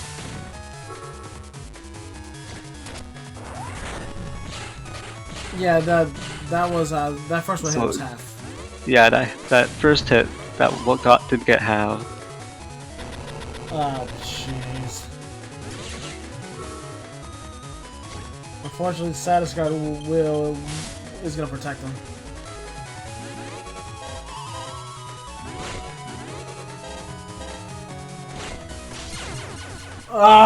Buster! He's not here, but man, that was rough. All those P shots were adding up, man. Yeah, well played to Symes. It's an interesting folder to play against. It was a fun set. Buster strats, I love them. And now we are moving on to the last match of the summer. Honornite versus Salad. So I don't think we've seen any of Honornite's matches yet, but you will notice this very interesting looking setup he's got. Ton of HP and a rather unconventional Z code going into that. Wow. He's got the fire swords and 2 air raid 3s. These air raid 3s, you'll notice they have white capsules for each of them. Doesn't have a lot of offense, but those air raids, if they land, double point, attack 30, white capsule, air raid 3s, that is a ton of damage. So if he can just set that up, then he'll be in a really good space. The fire sword, I really like the fire swords, right, or the one fire sword right here, because it threatens both Tengu and Tomahawk. That is some really nasty anti-Thalzar cross coverage you have there. The machine gun ones, those are just great for decrossing dust, for getting rid of traps. It's a really versatile chip. Easy to avoid if they're standing at the top, or if their own area control is sufficient, then they can step away from it. But it is very effective, especially if they're standing on the bottom. The first shot will just appear on them. He's got the 2 barriers, Barrier 200 and Life Aura from the U code, and that should help him in dust just to protect his dust cross. He's got the first barrier. We're seeing a lot of the first barriers coming out here for all these setups that are dependent on dust. And just like a lot of the setups before him, we see a full cust here. Again, to just help him get into dust, get into his first dust dig, get some value out of it. The difference here is he's not necessarily digging for anything specific, mainly just sorting through his folder and reaching that hub batch. The hub batch will give him Cust 3, which will really help him with the setup. It's really hard getting the right chips in your hand for a double point white capsule, attack 30, plus the offensive chip for all of these things. And the interesting thing here is he even has the potential for to grab revenge at the very end after the double point, after his air raid combo. Weaknesses in this folder, mainly just the fact that he only has 2 area grabs means he's not going to be playing off of area control very much. He has the revenge, he has Judgman SP, so he will protect his own area, but he won't be looking to corner his opponent too much with only 2 area grabs. He's going to want to use those at the right moment, or to offset his opponent, but preferably he'd be using the Judgman. And what's interesting is also just this setup is really unconventional. It's really wacky. It's got just this huge emphasis on air raids. I mean, I can't imagine him being able to close games out without landing them. So it's all going to depend on his setup for these air raid 3s, for these boosted air raids, and then just his defensive play. Can he protect himself? Can he prevent enough damage? One thing He does have 3 anti-damage and 3 invis, so... One thing I want to note to people, since I know some people might be curious, why people run Mach Gun 1 instead of Mach Gun 3. Damage is not as important in this game, as a lot of chips have, as we mentioned before, have a secondary effect. So instead of going for damage, Mach Gun, because it comes in asterisk, you can use it at basically any time. But it also has that, because it's cursor element. It also removes traps as well. When making a folder, you have to keep in mind if going for more damage is worth, say, that extra code. Like it might not be in the right code you need. So it's good to keep that into consideration as well. Like you might opt to go for a lower version of a chip if it's the right code for you. Yeah, the Mach Gun one is really for versatility. I mean, you can also pair it with uninstalls quite freely, so it's one of the best options. Well, Honornite does have the bugged Buster, so he will have the Buster Jam. He's gonna have the procs coming out, but no slow gauges, so not a huge emphasis. It's not like Symes setup that we've seen previously, where he's just using Buster ups and playing all around the Buster Jam, the Buster procs. For Honornite, the Buster Jam is going to be more of a supplementary, more of just to fill in the space, to maybe knock off anti-damages, get in that little bit of extra damage. What I like about that is that if he were to play against a Gregar, like a slow gauge Gregar setup, that Buster Jam, once he gets the bug fix out and the hub batch, it would let him fight back a bit against like Gregar's Buster charge shots just coming out. But yeah, moving on to Salad setup. Salad also has a very interesting setup here. Both of the players for our last set, very interesting. This is a decode, also not something you see that often. It does have Dustman SP and Diveman SP, but those are often overlooked Navi chips. They don't get used that much, even though Dustman SP can potentially put out a lot of damage and remove all the obstacles on the field, firing them out. It can be hard to land it. It also cracks the panel that it fires the last shot onto. Diveman SP usually doesn't see much use because it does less damage than Spoutman SP. Spoutman SP will do 3 hits of 120 each. Diveman SP will do 1 hit of how much is it? 270, I believe. Yeah, it's not. It isn't that great, and it's also one hit too. Yeah, so it isn't fantastic. It can be good. It has its uses for sure. Its range is also fairly limited. It's more useful against people who are trying to play aggressive and camp the front. But this decode right here, notable things to look at here are the risky honeys, fire burns, and then the time bomb, the single time bomb too. cross divide also in code. So D, even though it's not very popular, it does have everything fits in. It's just not fantastic. Cross divide does have the potential for that that juicy, I would believe, 1,000 damage hit onto a Tengu. So if it gets lined up properly, that is just massive. This is gonna be a fun match. Like you don't see cross divide very often. Yeah, and I think the interesting way these two setups match up is there's a little bit of a weird thing going on because Salad's only got one area grab, doesn't really care about or want to play around an area advantage. Honornite has grab revenge and two Judgeman and Judgeman SP, I should say, and then his own two area grabs. So even though he has slightly more area control, a lot of it is just going to be used for, I think, the damage, the paralysis, for removing invis. Because with only one area grab from his opponent to work with, he's not going to get that many books out. He's not going to get that many grab revenge hits out unless he double points first. So both of these players not really playing too heavily off of controlling their opponent's area, more off of preserving their own area. Although Salad does have panel grabs, so that's going to be a thing to watch out for.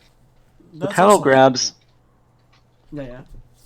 they're going to be less damage for Honornite to bounce off of with the Judgeman books and the Grab Revenge return, but what the panel grabs do is they let Salad reach the back row more easily, put down a fanfare, put down even sometimes just like a rock cube, just put down an obstacle, and lock Salad's opponent into place.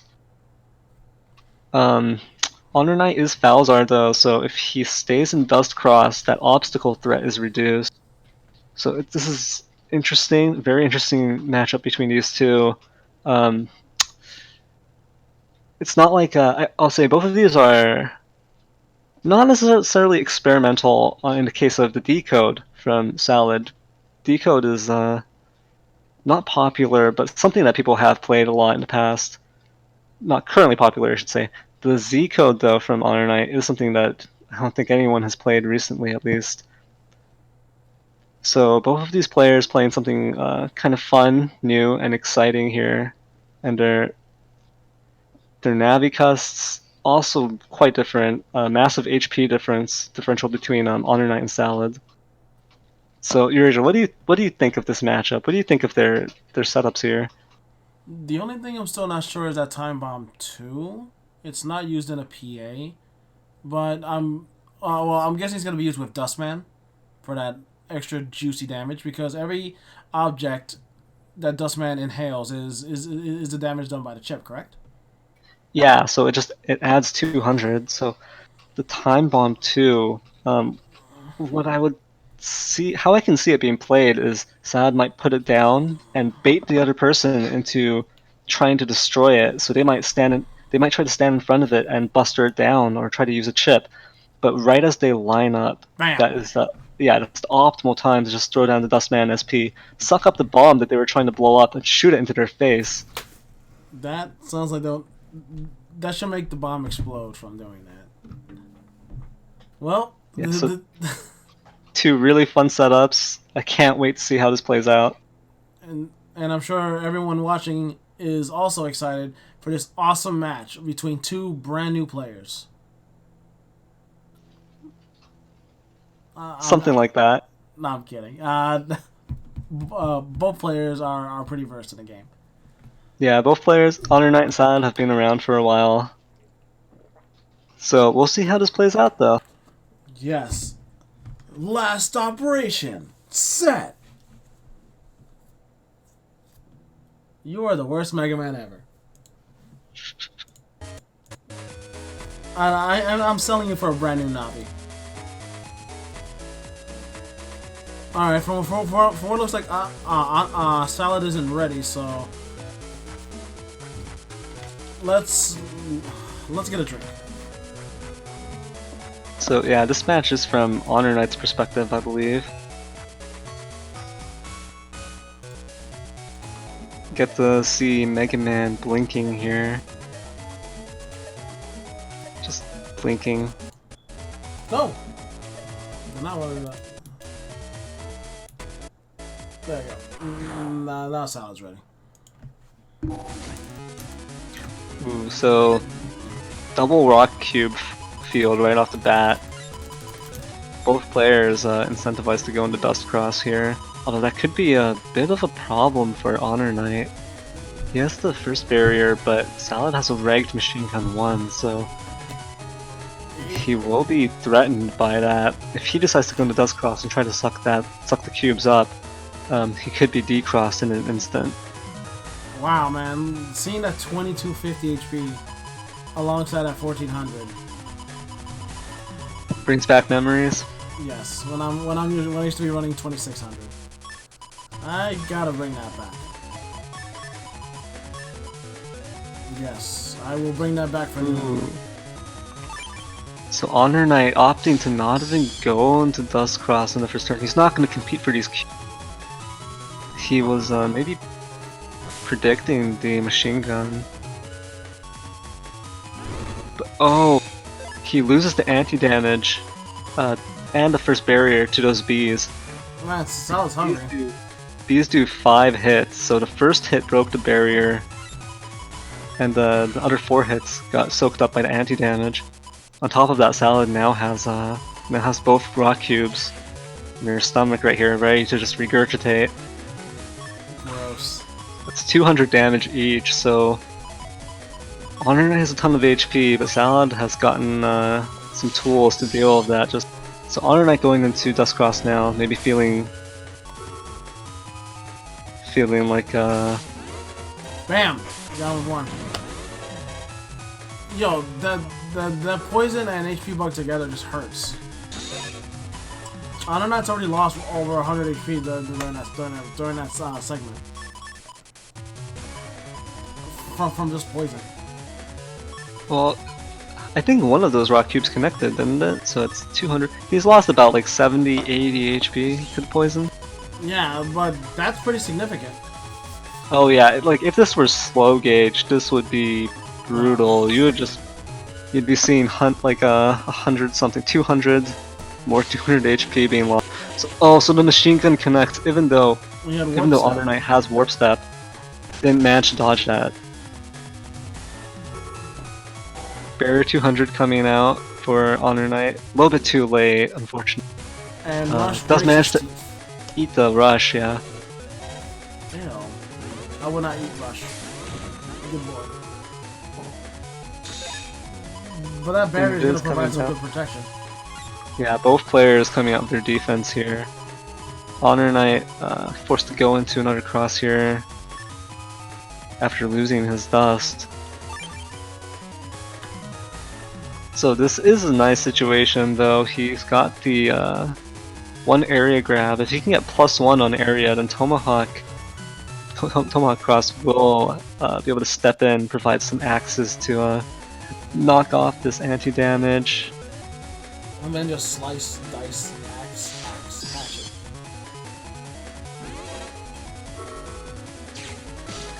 Unfortunately, this warp step is going to be a problem. Block. But he was already Immediately answered by the wind rack. That is Honornite's only wind rack as well.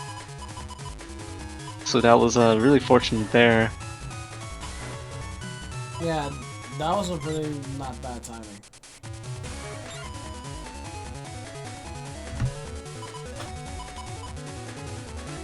When you can't kneel the mock gun. Yeah, hitting an opponent with a lock-on chip while they have warp step is a little tougher. Ooh, so considering this this air raid play. Why? Yeah. Okay. He's gonna try and confirm with the flame sword. So yeah, so he's going to beast. Ooh, can Salad step on this in time? Yeah. So I ate it. Oh no! The plane gets sucked up. No! It did manage to do most of its damage by then, but Salad returns with 200 damage, shooting it out, shooting that fighter plane back out at Honornite.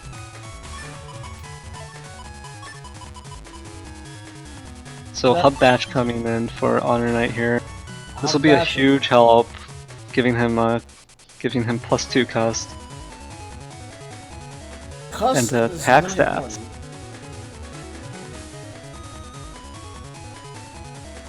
Yeah, so ooh, the Dive Man SP connects. Had a real splash right there. 270 damage. Water damage. Yeah, sometimes you see that being used to combo into a freeze combo using ice panels. Ice panels are usually good when it's usually good when you have water, when you have aqua chips. Because being frozen hurts. No, sorry, being frozen and shattered hurts. Since if you use a breaking chip on a frozen opponent, bam, ×2. So I'm not sure if we've seen any panel grabs from Salad yet. There is still a potential for back row obstacles. Getting stuff in your back row really hurts. There isn't too much what you can do about it. At this point, Honornite would have an answer to it, still being in Tomahawk Beast. You can just do a chip charge. Oh no. Steps into the Fireburn 3, takes that double damage and decross. Can't land this Judgeman SP, Salad just refusing to leave the center, making good use of her opponent's warp step. Oh, finally loses the Dust Cross and the trap. The Machine Gun 1 connects. So Honornite finally going to be free of this wretched, this totally cursed warp step impeding his the madness attacks. Finally gonna be able to get rid of it using this bug fix. He's gonna throw up some more defense. Considering his options for crosses here, isn't the clear option. Tengu is a bit risky. There's always the cross divide threat from Salad, so if it lands, if he goes into Tengu and it lands, that could just be game. That would be 1000 damage. He's only got 949 left, so he really has to be careful of that. So keeping that in mind, he's going to stay in base Mega Man form.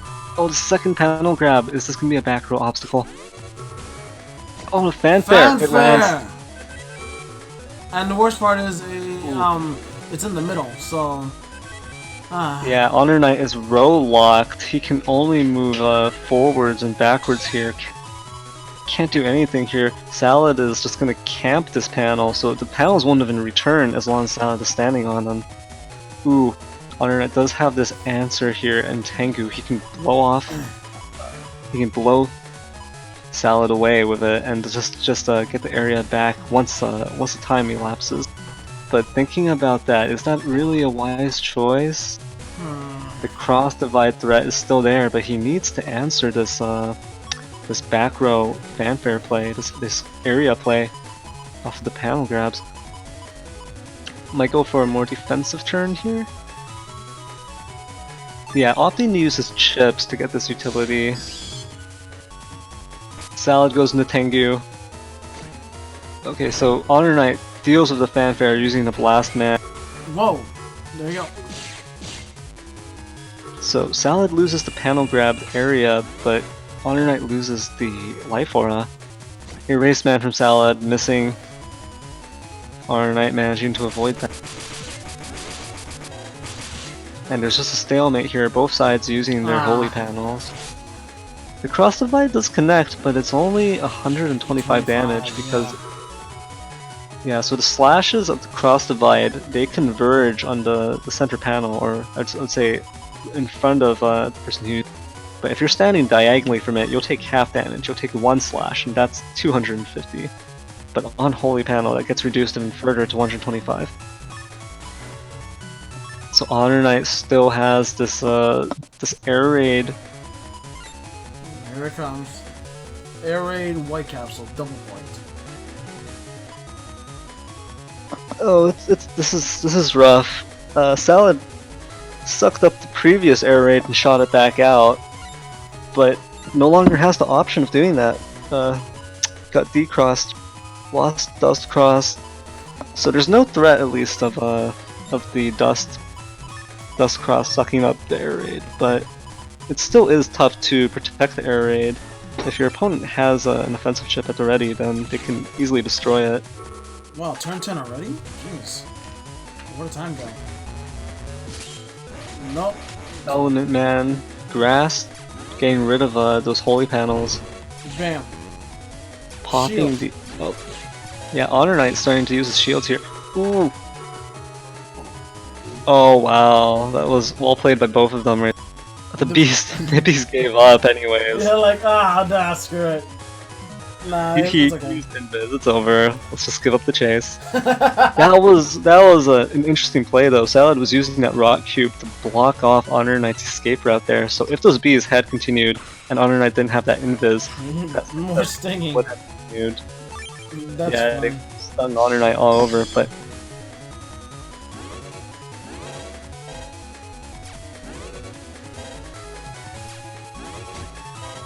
Honornite just using this. Oh! Looks like it's gonna be an area grab trade. Back to neutral. That rock cube jiggling a bit. Oh, but a panel grab. So I'd probably want to get to the back row again, at least. With an area grab into a panel grab, but the area grabs canceled each other out.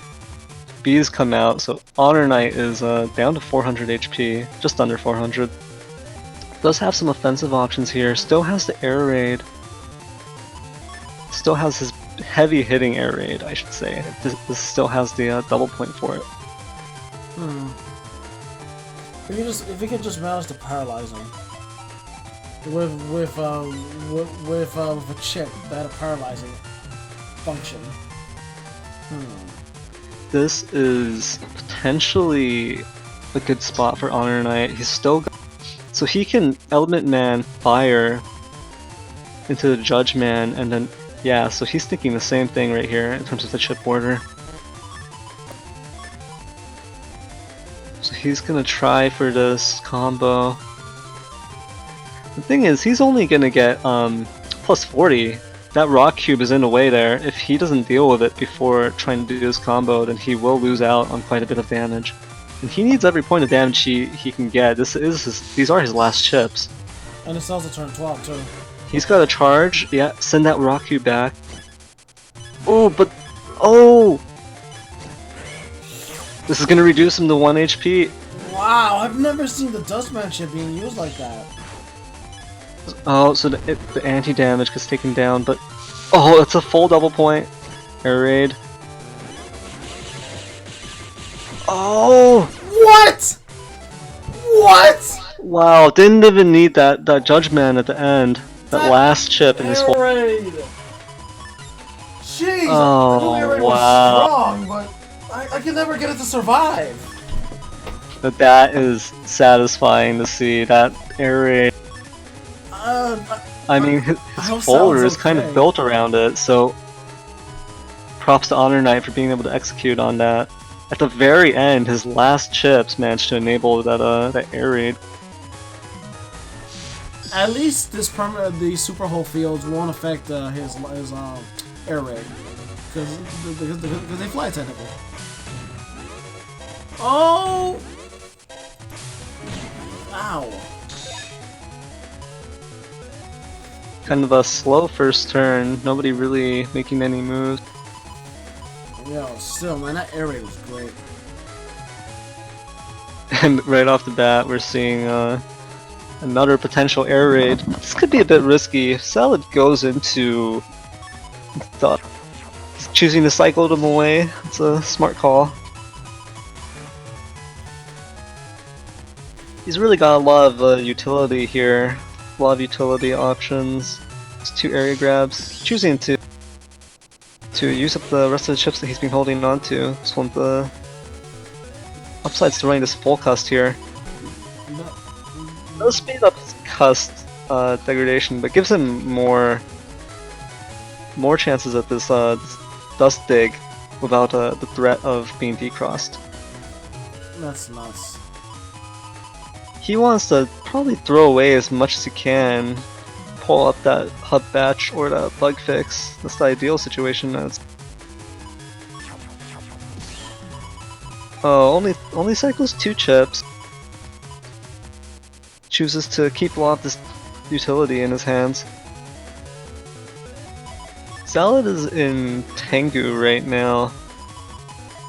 Luckily, Honornite not managing to pull his fire sword. Although the anti-damage would also pop it.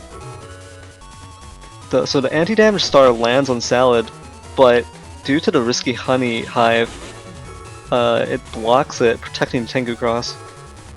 Barrier 200. We'll block that rush. Well, that didn't last long. Holy panel! Yeah, so if that holy panel had been used at the center there, it would not have done anything thanks to that super hole. That very annoying super. Salad had to use it on a different panel. This does give Salad some defensive options here, but Honornite is still in Dust Cross, so that could just disappear with a single charge shot if Salad decides to stick on it. Okay, so Hub Batch coming in, as well as the Judgman SP. We'll see if this manages to land. Preferably off of the Holy Panel. Well, as long as Sal has a holy panel, she should be fine-ish. This is normal gauge, so yeah, so Those bees are not Honornite was hoping that Salad would step up, give him the chance to get rid of that Oh, Badge is gone! Oh no! So he forgot that Beat was still in play. He could have used Judgman SP to get rid of it, but oh man, that's a fatal move right there. That has happened to me several times. That's why from now on I always use a Navi chip first, no matter what. Because losing your Giga chip, especially one as pivotal as Hub Batch. Oh man. Yeah, Honornite is gonna have to play without shield, without any of the perks of a Hub Batch. He's not gonna have that increased cust. Not gonna have the attack stats. Oh, this is rough. He managed to take Salad down in the previous match by the skin of his teeth. Like, almost running out of chips there to deal with her. So not having Hub Batch, not having the Buster stats, that might be a problem.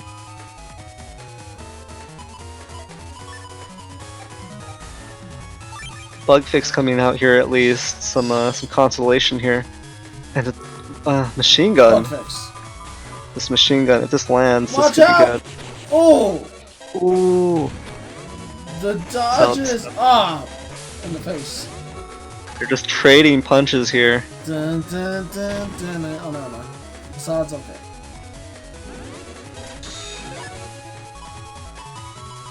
Yo, guys, break it up. You're a little too close to each other. But then again, Salad only has one area though. So it's bound to be that close.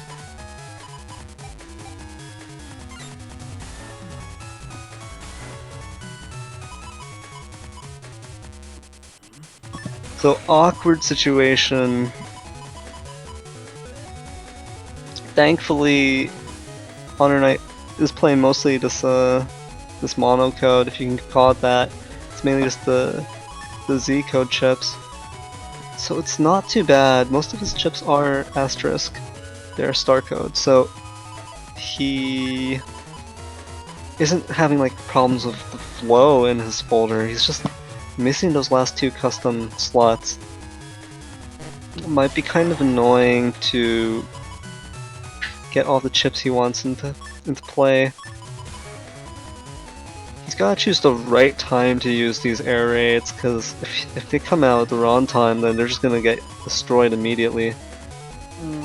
And I think this is it. He's looking for this moment right here. He's still in this though. There you go. So waits for the invis, timeout. Waits for that fire burn 3. He puts it down near the end of the turn.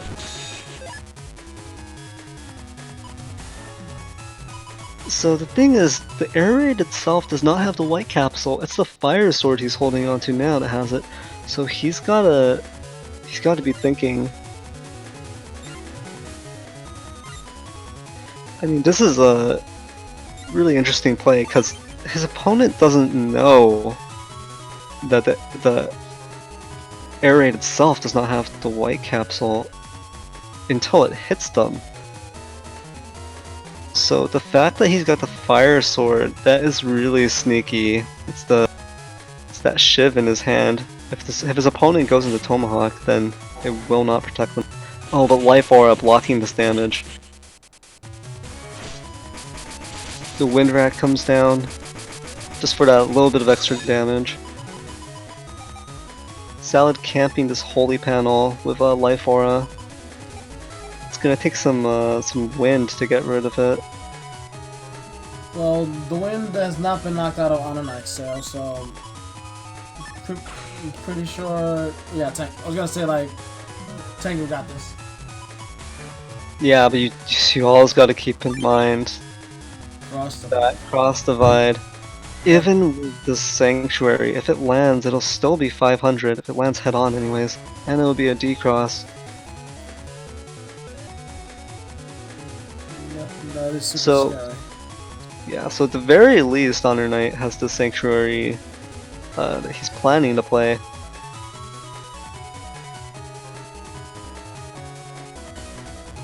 I think otherwise it would just be too risky. You would really be gambling. Jeez, like, you really gotta think about this. Like, even having Life Aura on Holy Panel, you're not safe. Is this the kind of world you want to live in? What do you mean by that? That even Holy Panel Life Aura, you don't feel safe. Ooh, so this Dive Man is actually gonna hit. Boom. See that peculiar shape due to the area? Dive Man does create Weird. creates waves In that front of each row, correct? Yeah. Oh, the cross divide! Oh, that is painful. And that's still Now, 500 as you said.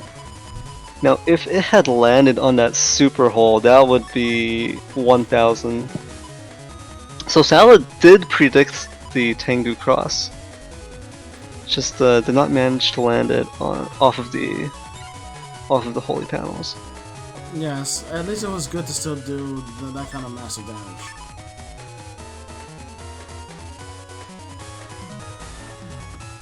See, in an awkward position here. Honornite's just gonna have to tough out these next few turns, get the... Yeah, this is really rough. This is looking really rough without Buster stats. Even if he lands a charge shot here. Not gonna be... Ooh, so the Wraithman connects, but Salad has the option of getting rid of these. Oh, but this will set up for Honornite's own Blast Man. He might just choose to... Yeah, he's gonna hold on to it, try to get value out of it, off of the grass. Yeah, but planting grass does have its positives, like ×2 with fire chips. I mean, Salad seeing that might go into Fire Burn 3 mode and just hit him with that. So Honornite here is gonna want to clear the grass. He's gonna want to get rid of it with his Blast Man ASAP. Yeah, before Salad could.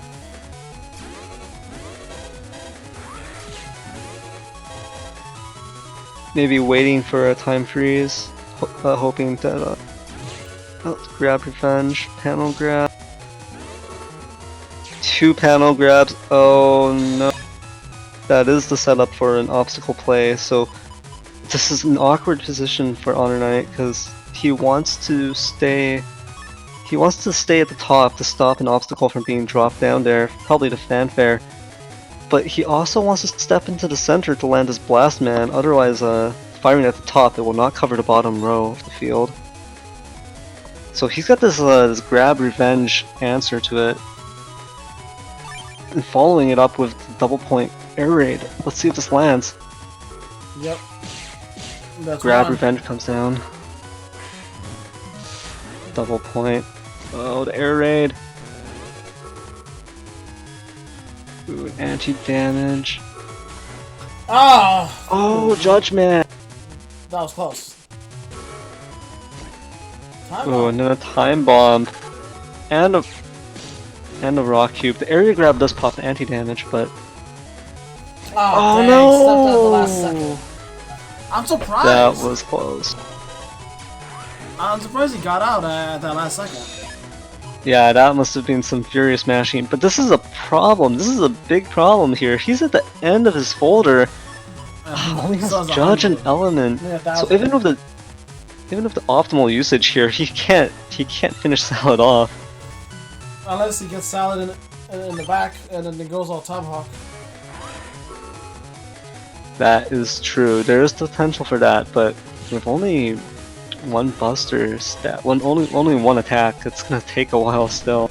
Oh, that Ooh, time's fire burn. Oh, Oh, the drill. I think Honornite didn't think that was gonna hit. I think. I didn't think it was gonna hit. Oh I keep my. forgetting it's Drill Arm. As you know, Drill Arm isn't in 6 anymore. Oh no, wait, Drill Arm is in 6.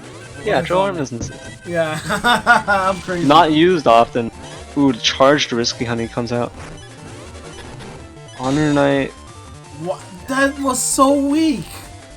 Yeah, that's the problem. That's what I'm talking about. It's just missing that extra damage. Jeez, it really is a big difference. Losing that hub batch really hurt him, is what I'll say. Oh, but Oh, that was close. The Oh. Salad almost trapped.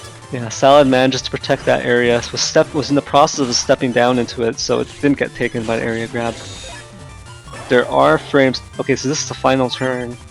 But this is a huge problem for Honor Knight. They're both going to beast over, but the damage judge, what is it going to look?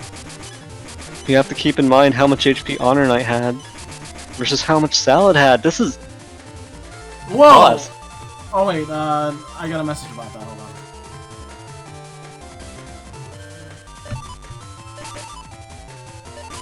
Some furious pausing right there.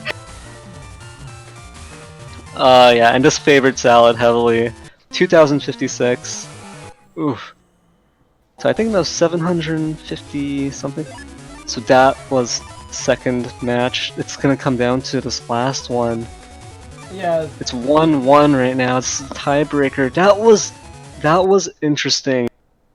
Honor Knight really was just missing that bit of damage from Hub Batch, from the Buster stats. Didn't have what it took to close it out. And you have to keep in mind, these are being played out in normal gauge, not fast gauge. So it reaching damage judge is like, wow. I think that really, what that really highlights is that both players, their setups aren't like, they're not ultra high damage. They've got strong combos, but they've got to land those combos. They've got to make use of the damage they've got. Oh, this ×2 Dive Man SP, it misses. Oh. Yeah, I don't think Honor Knight was going to step forward there, so Salad just chose to use it. it's roulette. Maybe it would have been smarter to hold that into the cust screen though, and try and go for a different chip. Yeah, it does suck that the Dive Man's range is so limited for that kind of damage. Yeah, it's a bit rough because Salad only has one area grab, so you can't really guarantee it without using that. Ah, the cross. Oh 2, 4, no! 3 hits. Bam. Invisible.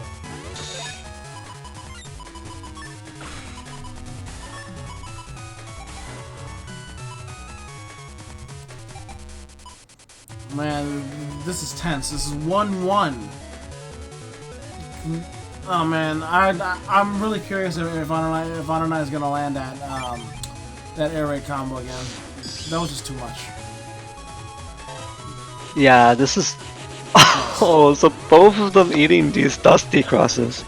They're not gonna have Dust Dig available to them anymore. They're just gonna have to slowly go through their folder. Honornite, slow down! I can't keep up with you! That warp step makes you super fast.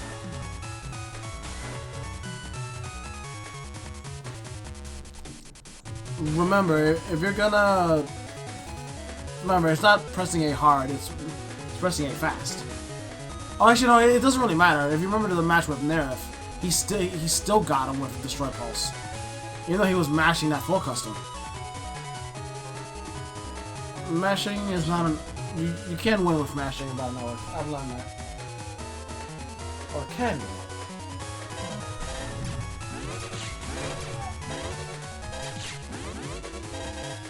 So, Honornite just holding his full cast here. Looks like he's gonna give up on that full custom. Yeah, there was no real point there, and I think it's not a good idea to go to Damage Judge for him.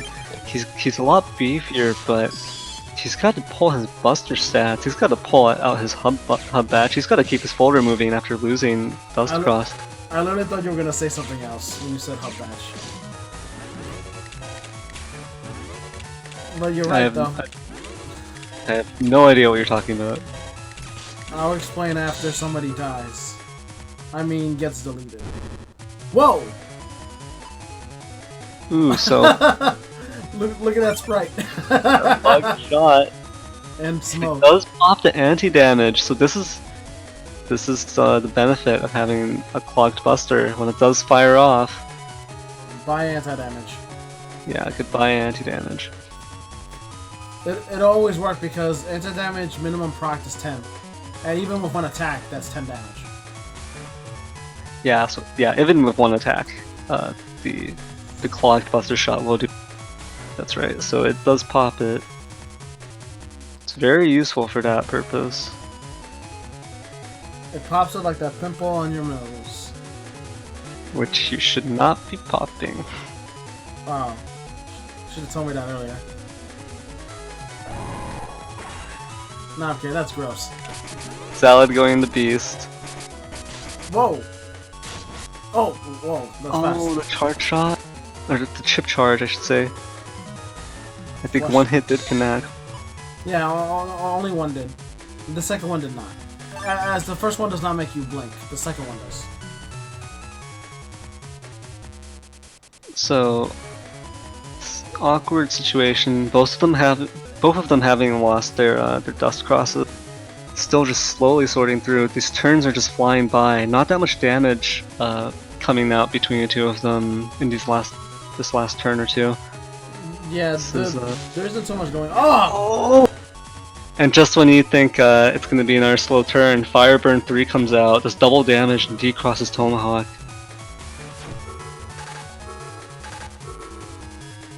Ooh, okay, so Dustman SP does get 2 hits in there.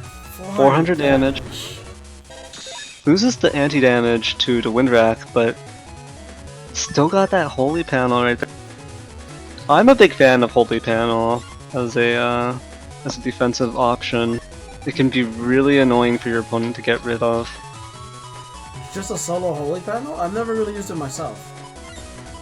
Yeah, I used to play a folder where I would just reg a Holy Panel, and I would always use it to start, just use that Holy Panel to tank stuff up at the beginning.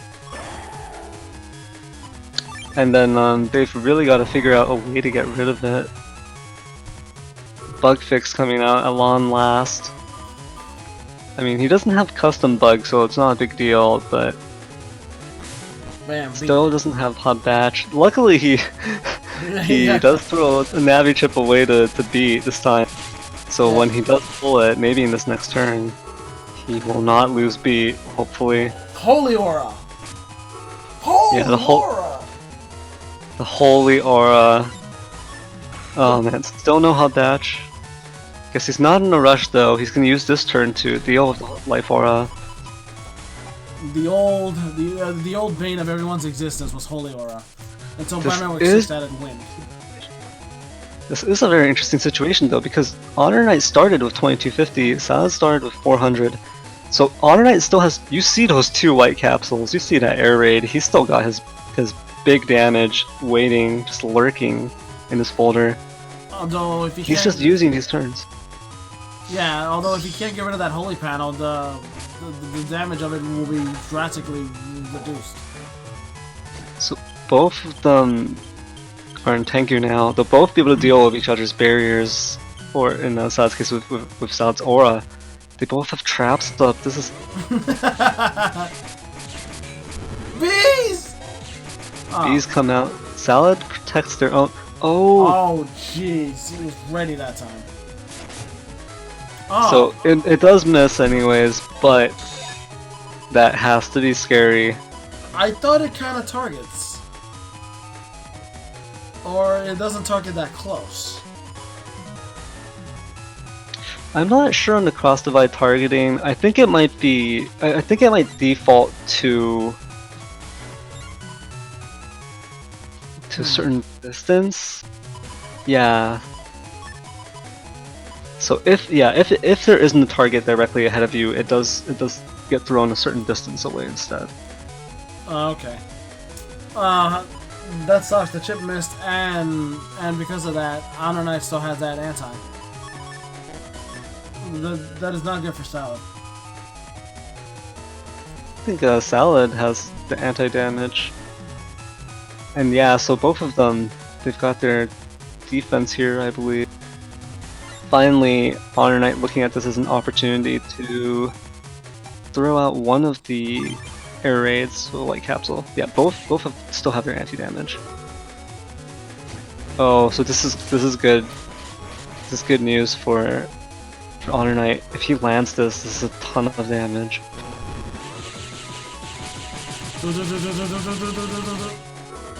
Those air raid hits into the erase man. Imagine. But then he's one damage Balzar feathers. Whoa! Burn. Yeah, could you imagine if that Buster was maxed out? The kind of damage. Yeah, that would have been painful. Well, we are about to get that question answered with Hub Batch right there. Yeah, but this is such an awkward situation. He landed his combo, but Salad retaliated and just brought him down with that fire burn. So he's at a lower HP value, but you have to keep in mind he's got the air raid, he's still got the double point, he's still got his biggest damage combo. Can we take So the time to Salad is appreciate? in the danger zone here. Can we take the time to appreciate that fire sprite? Oh yeah, it's beautiful. Like, check that out. Looks really good. Salad goes into ground cross. Oh, that was close. But- Oh, but it does get a little bit of damage here. The extra buff. That is 40, so that actually kind of hurts here. That could actually be a game changer. And because of that Judge Man returning to area, Salad can't really get this back row fanfare either. It's going to be a tough situation. The fanfare is gonna help, but with that max damage Buster that Honornite has already. Honornite is thinking of using this this blast mana to do all of it, maybe also hitting Salad at the same time. So the grass panels are gonna result in another double damage fire chip here. Has Fire Sword down the line, but probably saving that to combo with his remaining air raid. Blastman connects, can destroy both the fanfare Double and damage. do double damage. Sanctuary coming out from Honornite. This is a nice reversal here from him, having saved some of his big chips here. Still has an Invis a Time Priest counter with as well. I guess nothing happened that time.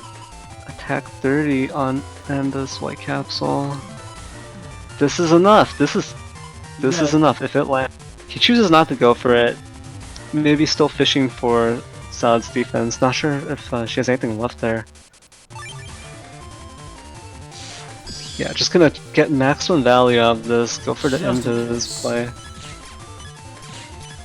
Salad's also waiting. They're both waiting. Whoa! Oh no! The bees! Went back and forth. It just saves his life. But That was good mashing time. yeah, if it were me, I would probably be dead. You're like, oh no, the bees. Oh well. Okay, so now he's thinking about this. Now he wants to use it because he doesn't have that much breathing room. Doesn't have that much space to work with anymore. 151 HP. He could go down at any second. He's gonna. Is he gonna gamble? He's gonna risk it all. He still has his life for us, so it's a tempting play to just drag it on for one more turn. But he's gonna go for the damage instead, trying to end it right here. I think this is turn what? 13 or 14? 14. 14. Yeah. So there's Yeah, only he has one to left. use it. He has to use it this turn. This is it. Oh no. Oh, and it gets destroyed. But his fire sword. Oh no, it also got this anti-damage here. But it's there's no more purpose in it. Yeah, they're both gonna over. And I believe Salad did do more damage in the end. Actually, is that really the case?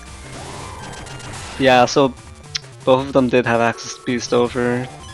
The Honornite opted to not. Yeah, I opted to just go for the Life Aura.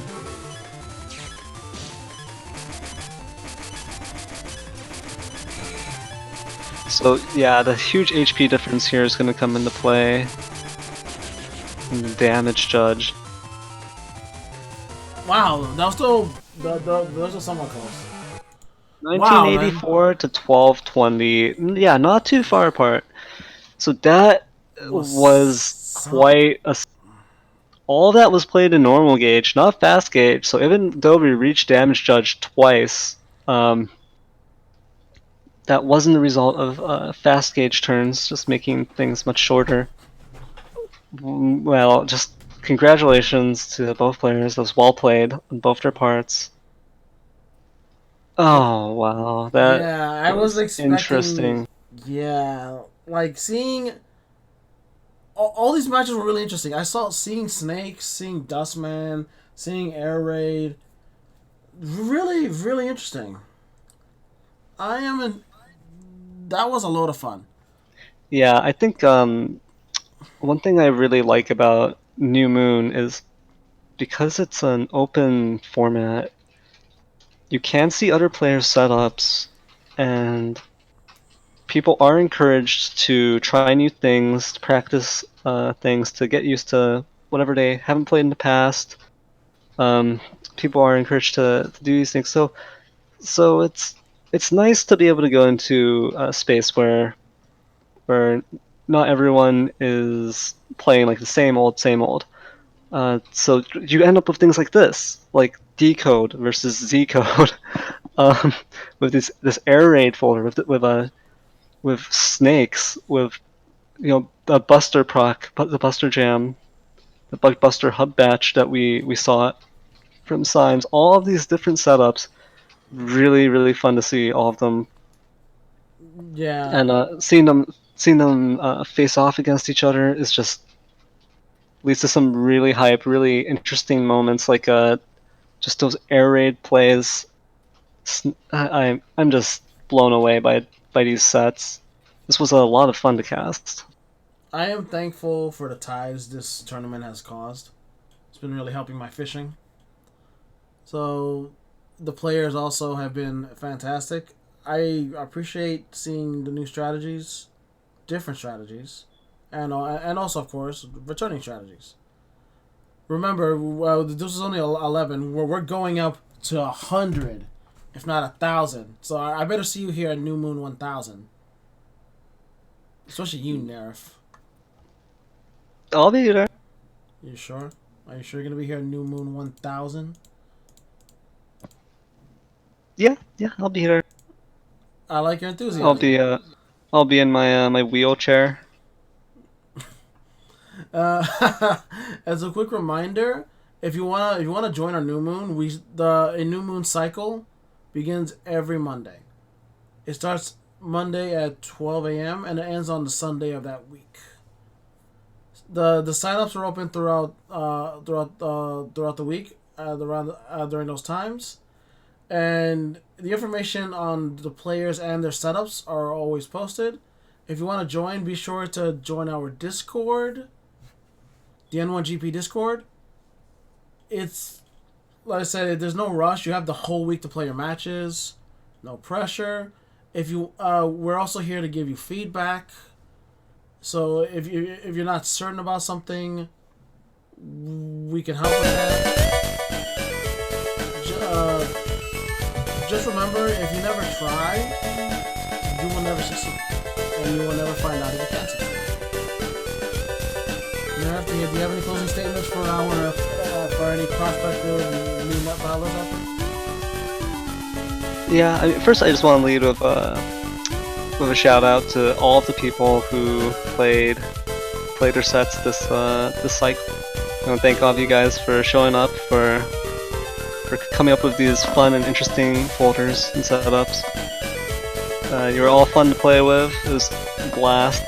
For anyone who is interested in getting into this, it's not hard. It's really not so hard to get into net battling. So just show up in the Discord, ask for help, and look at the resources we have available.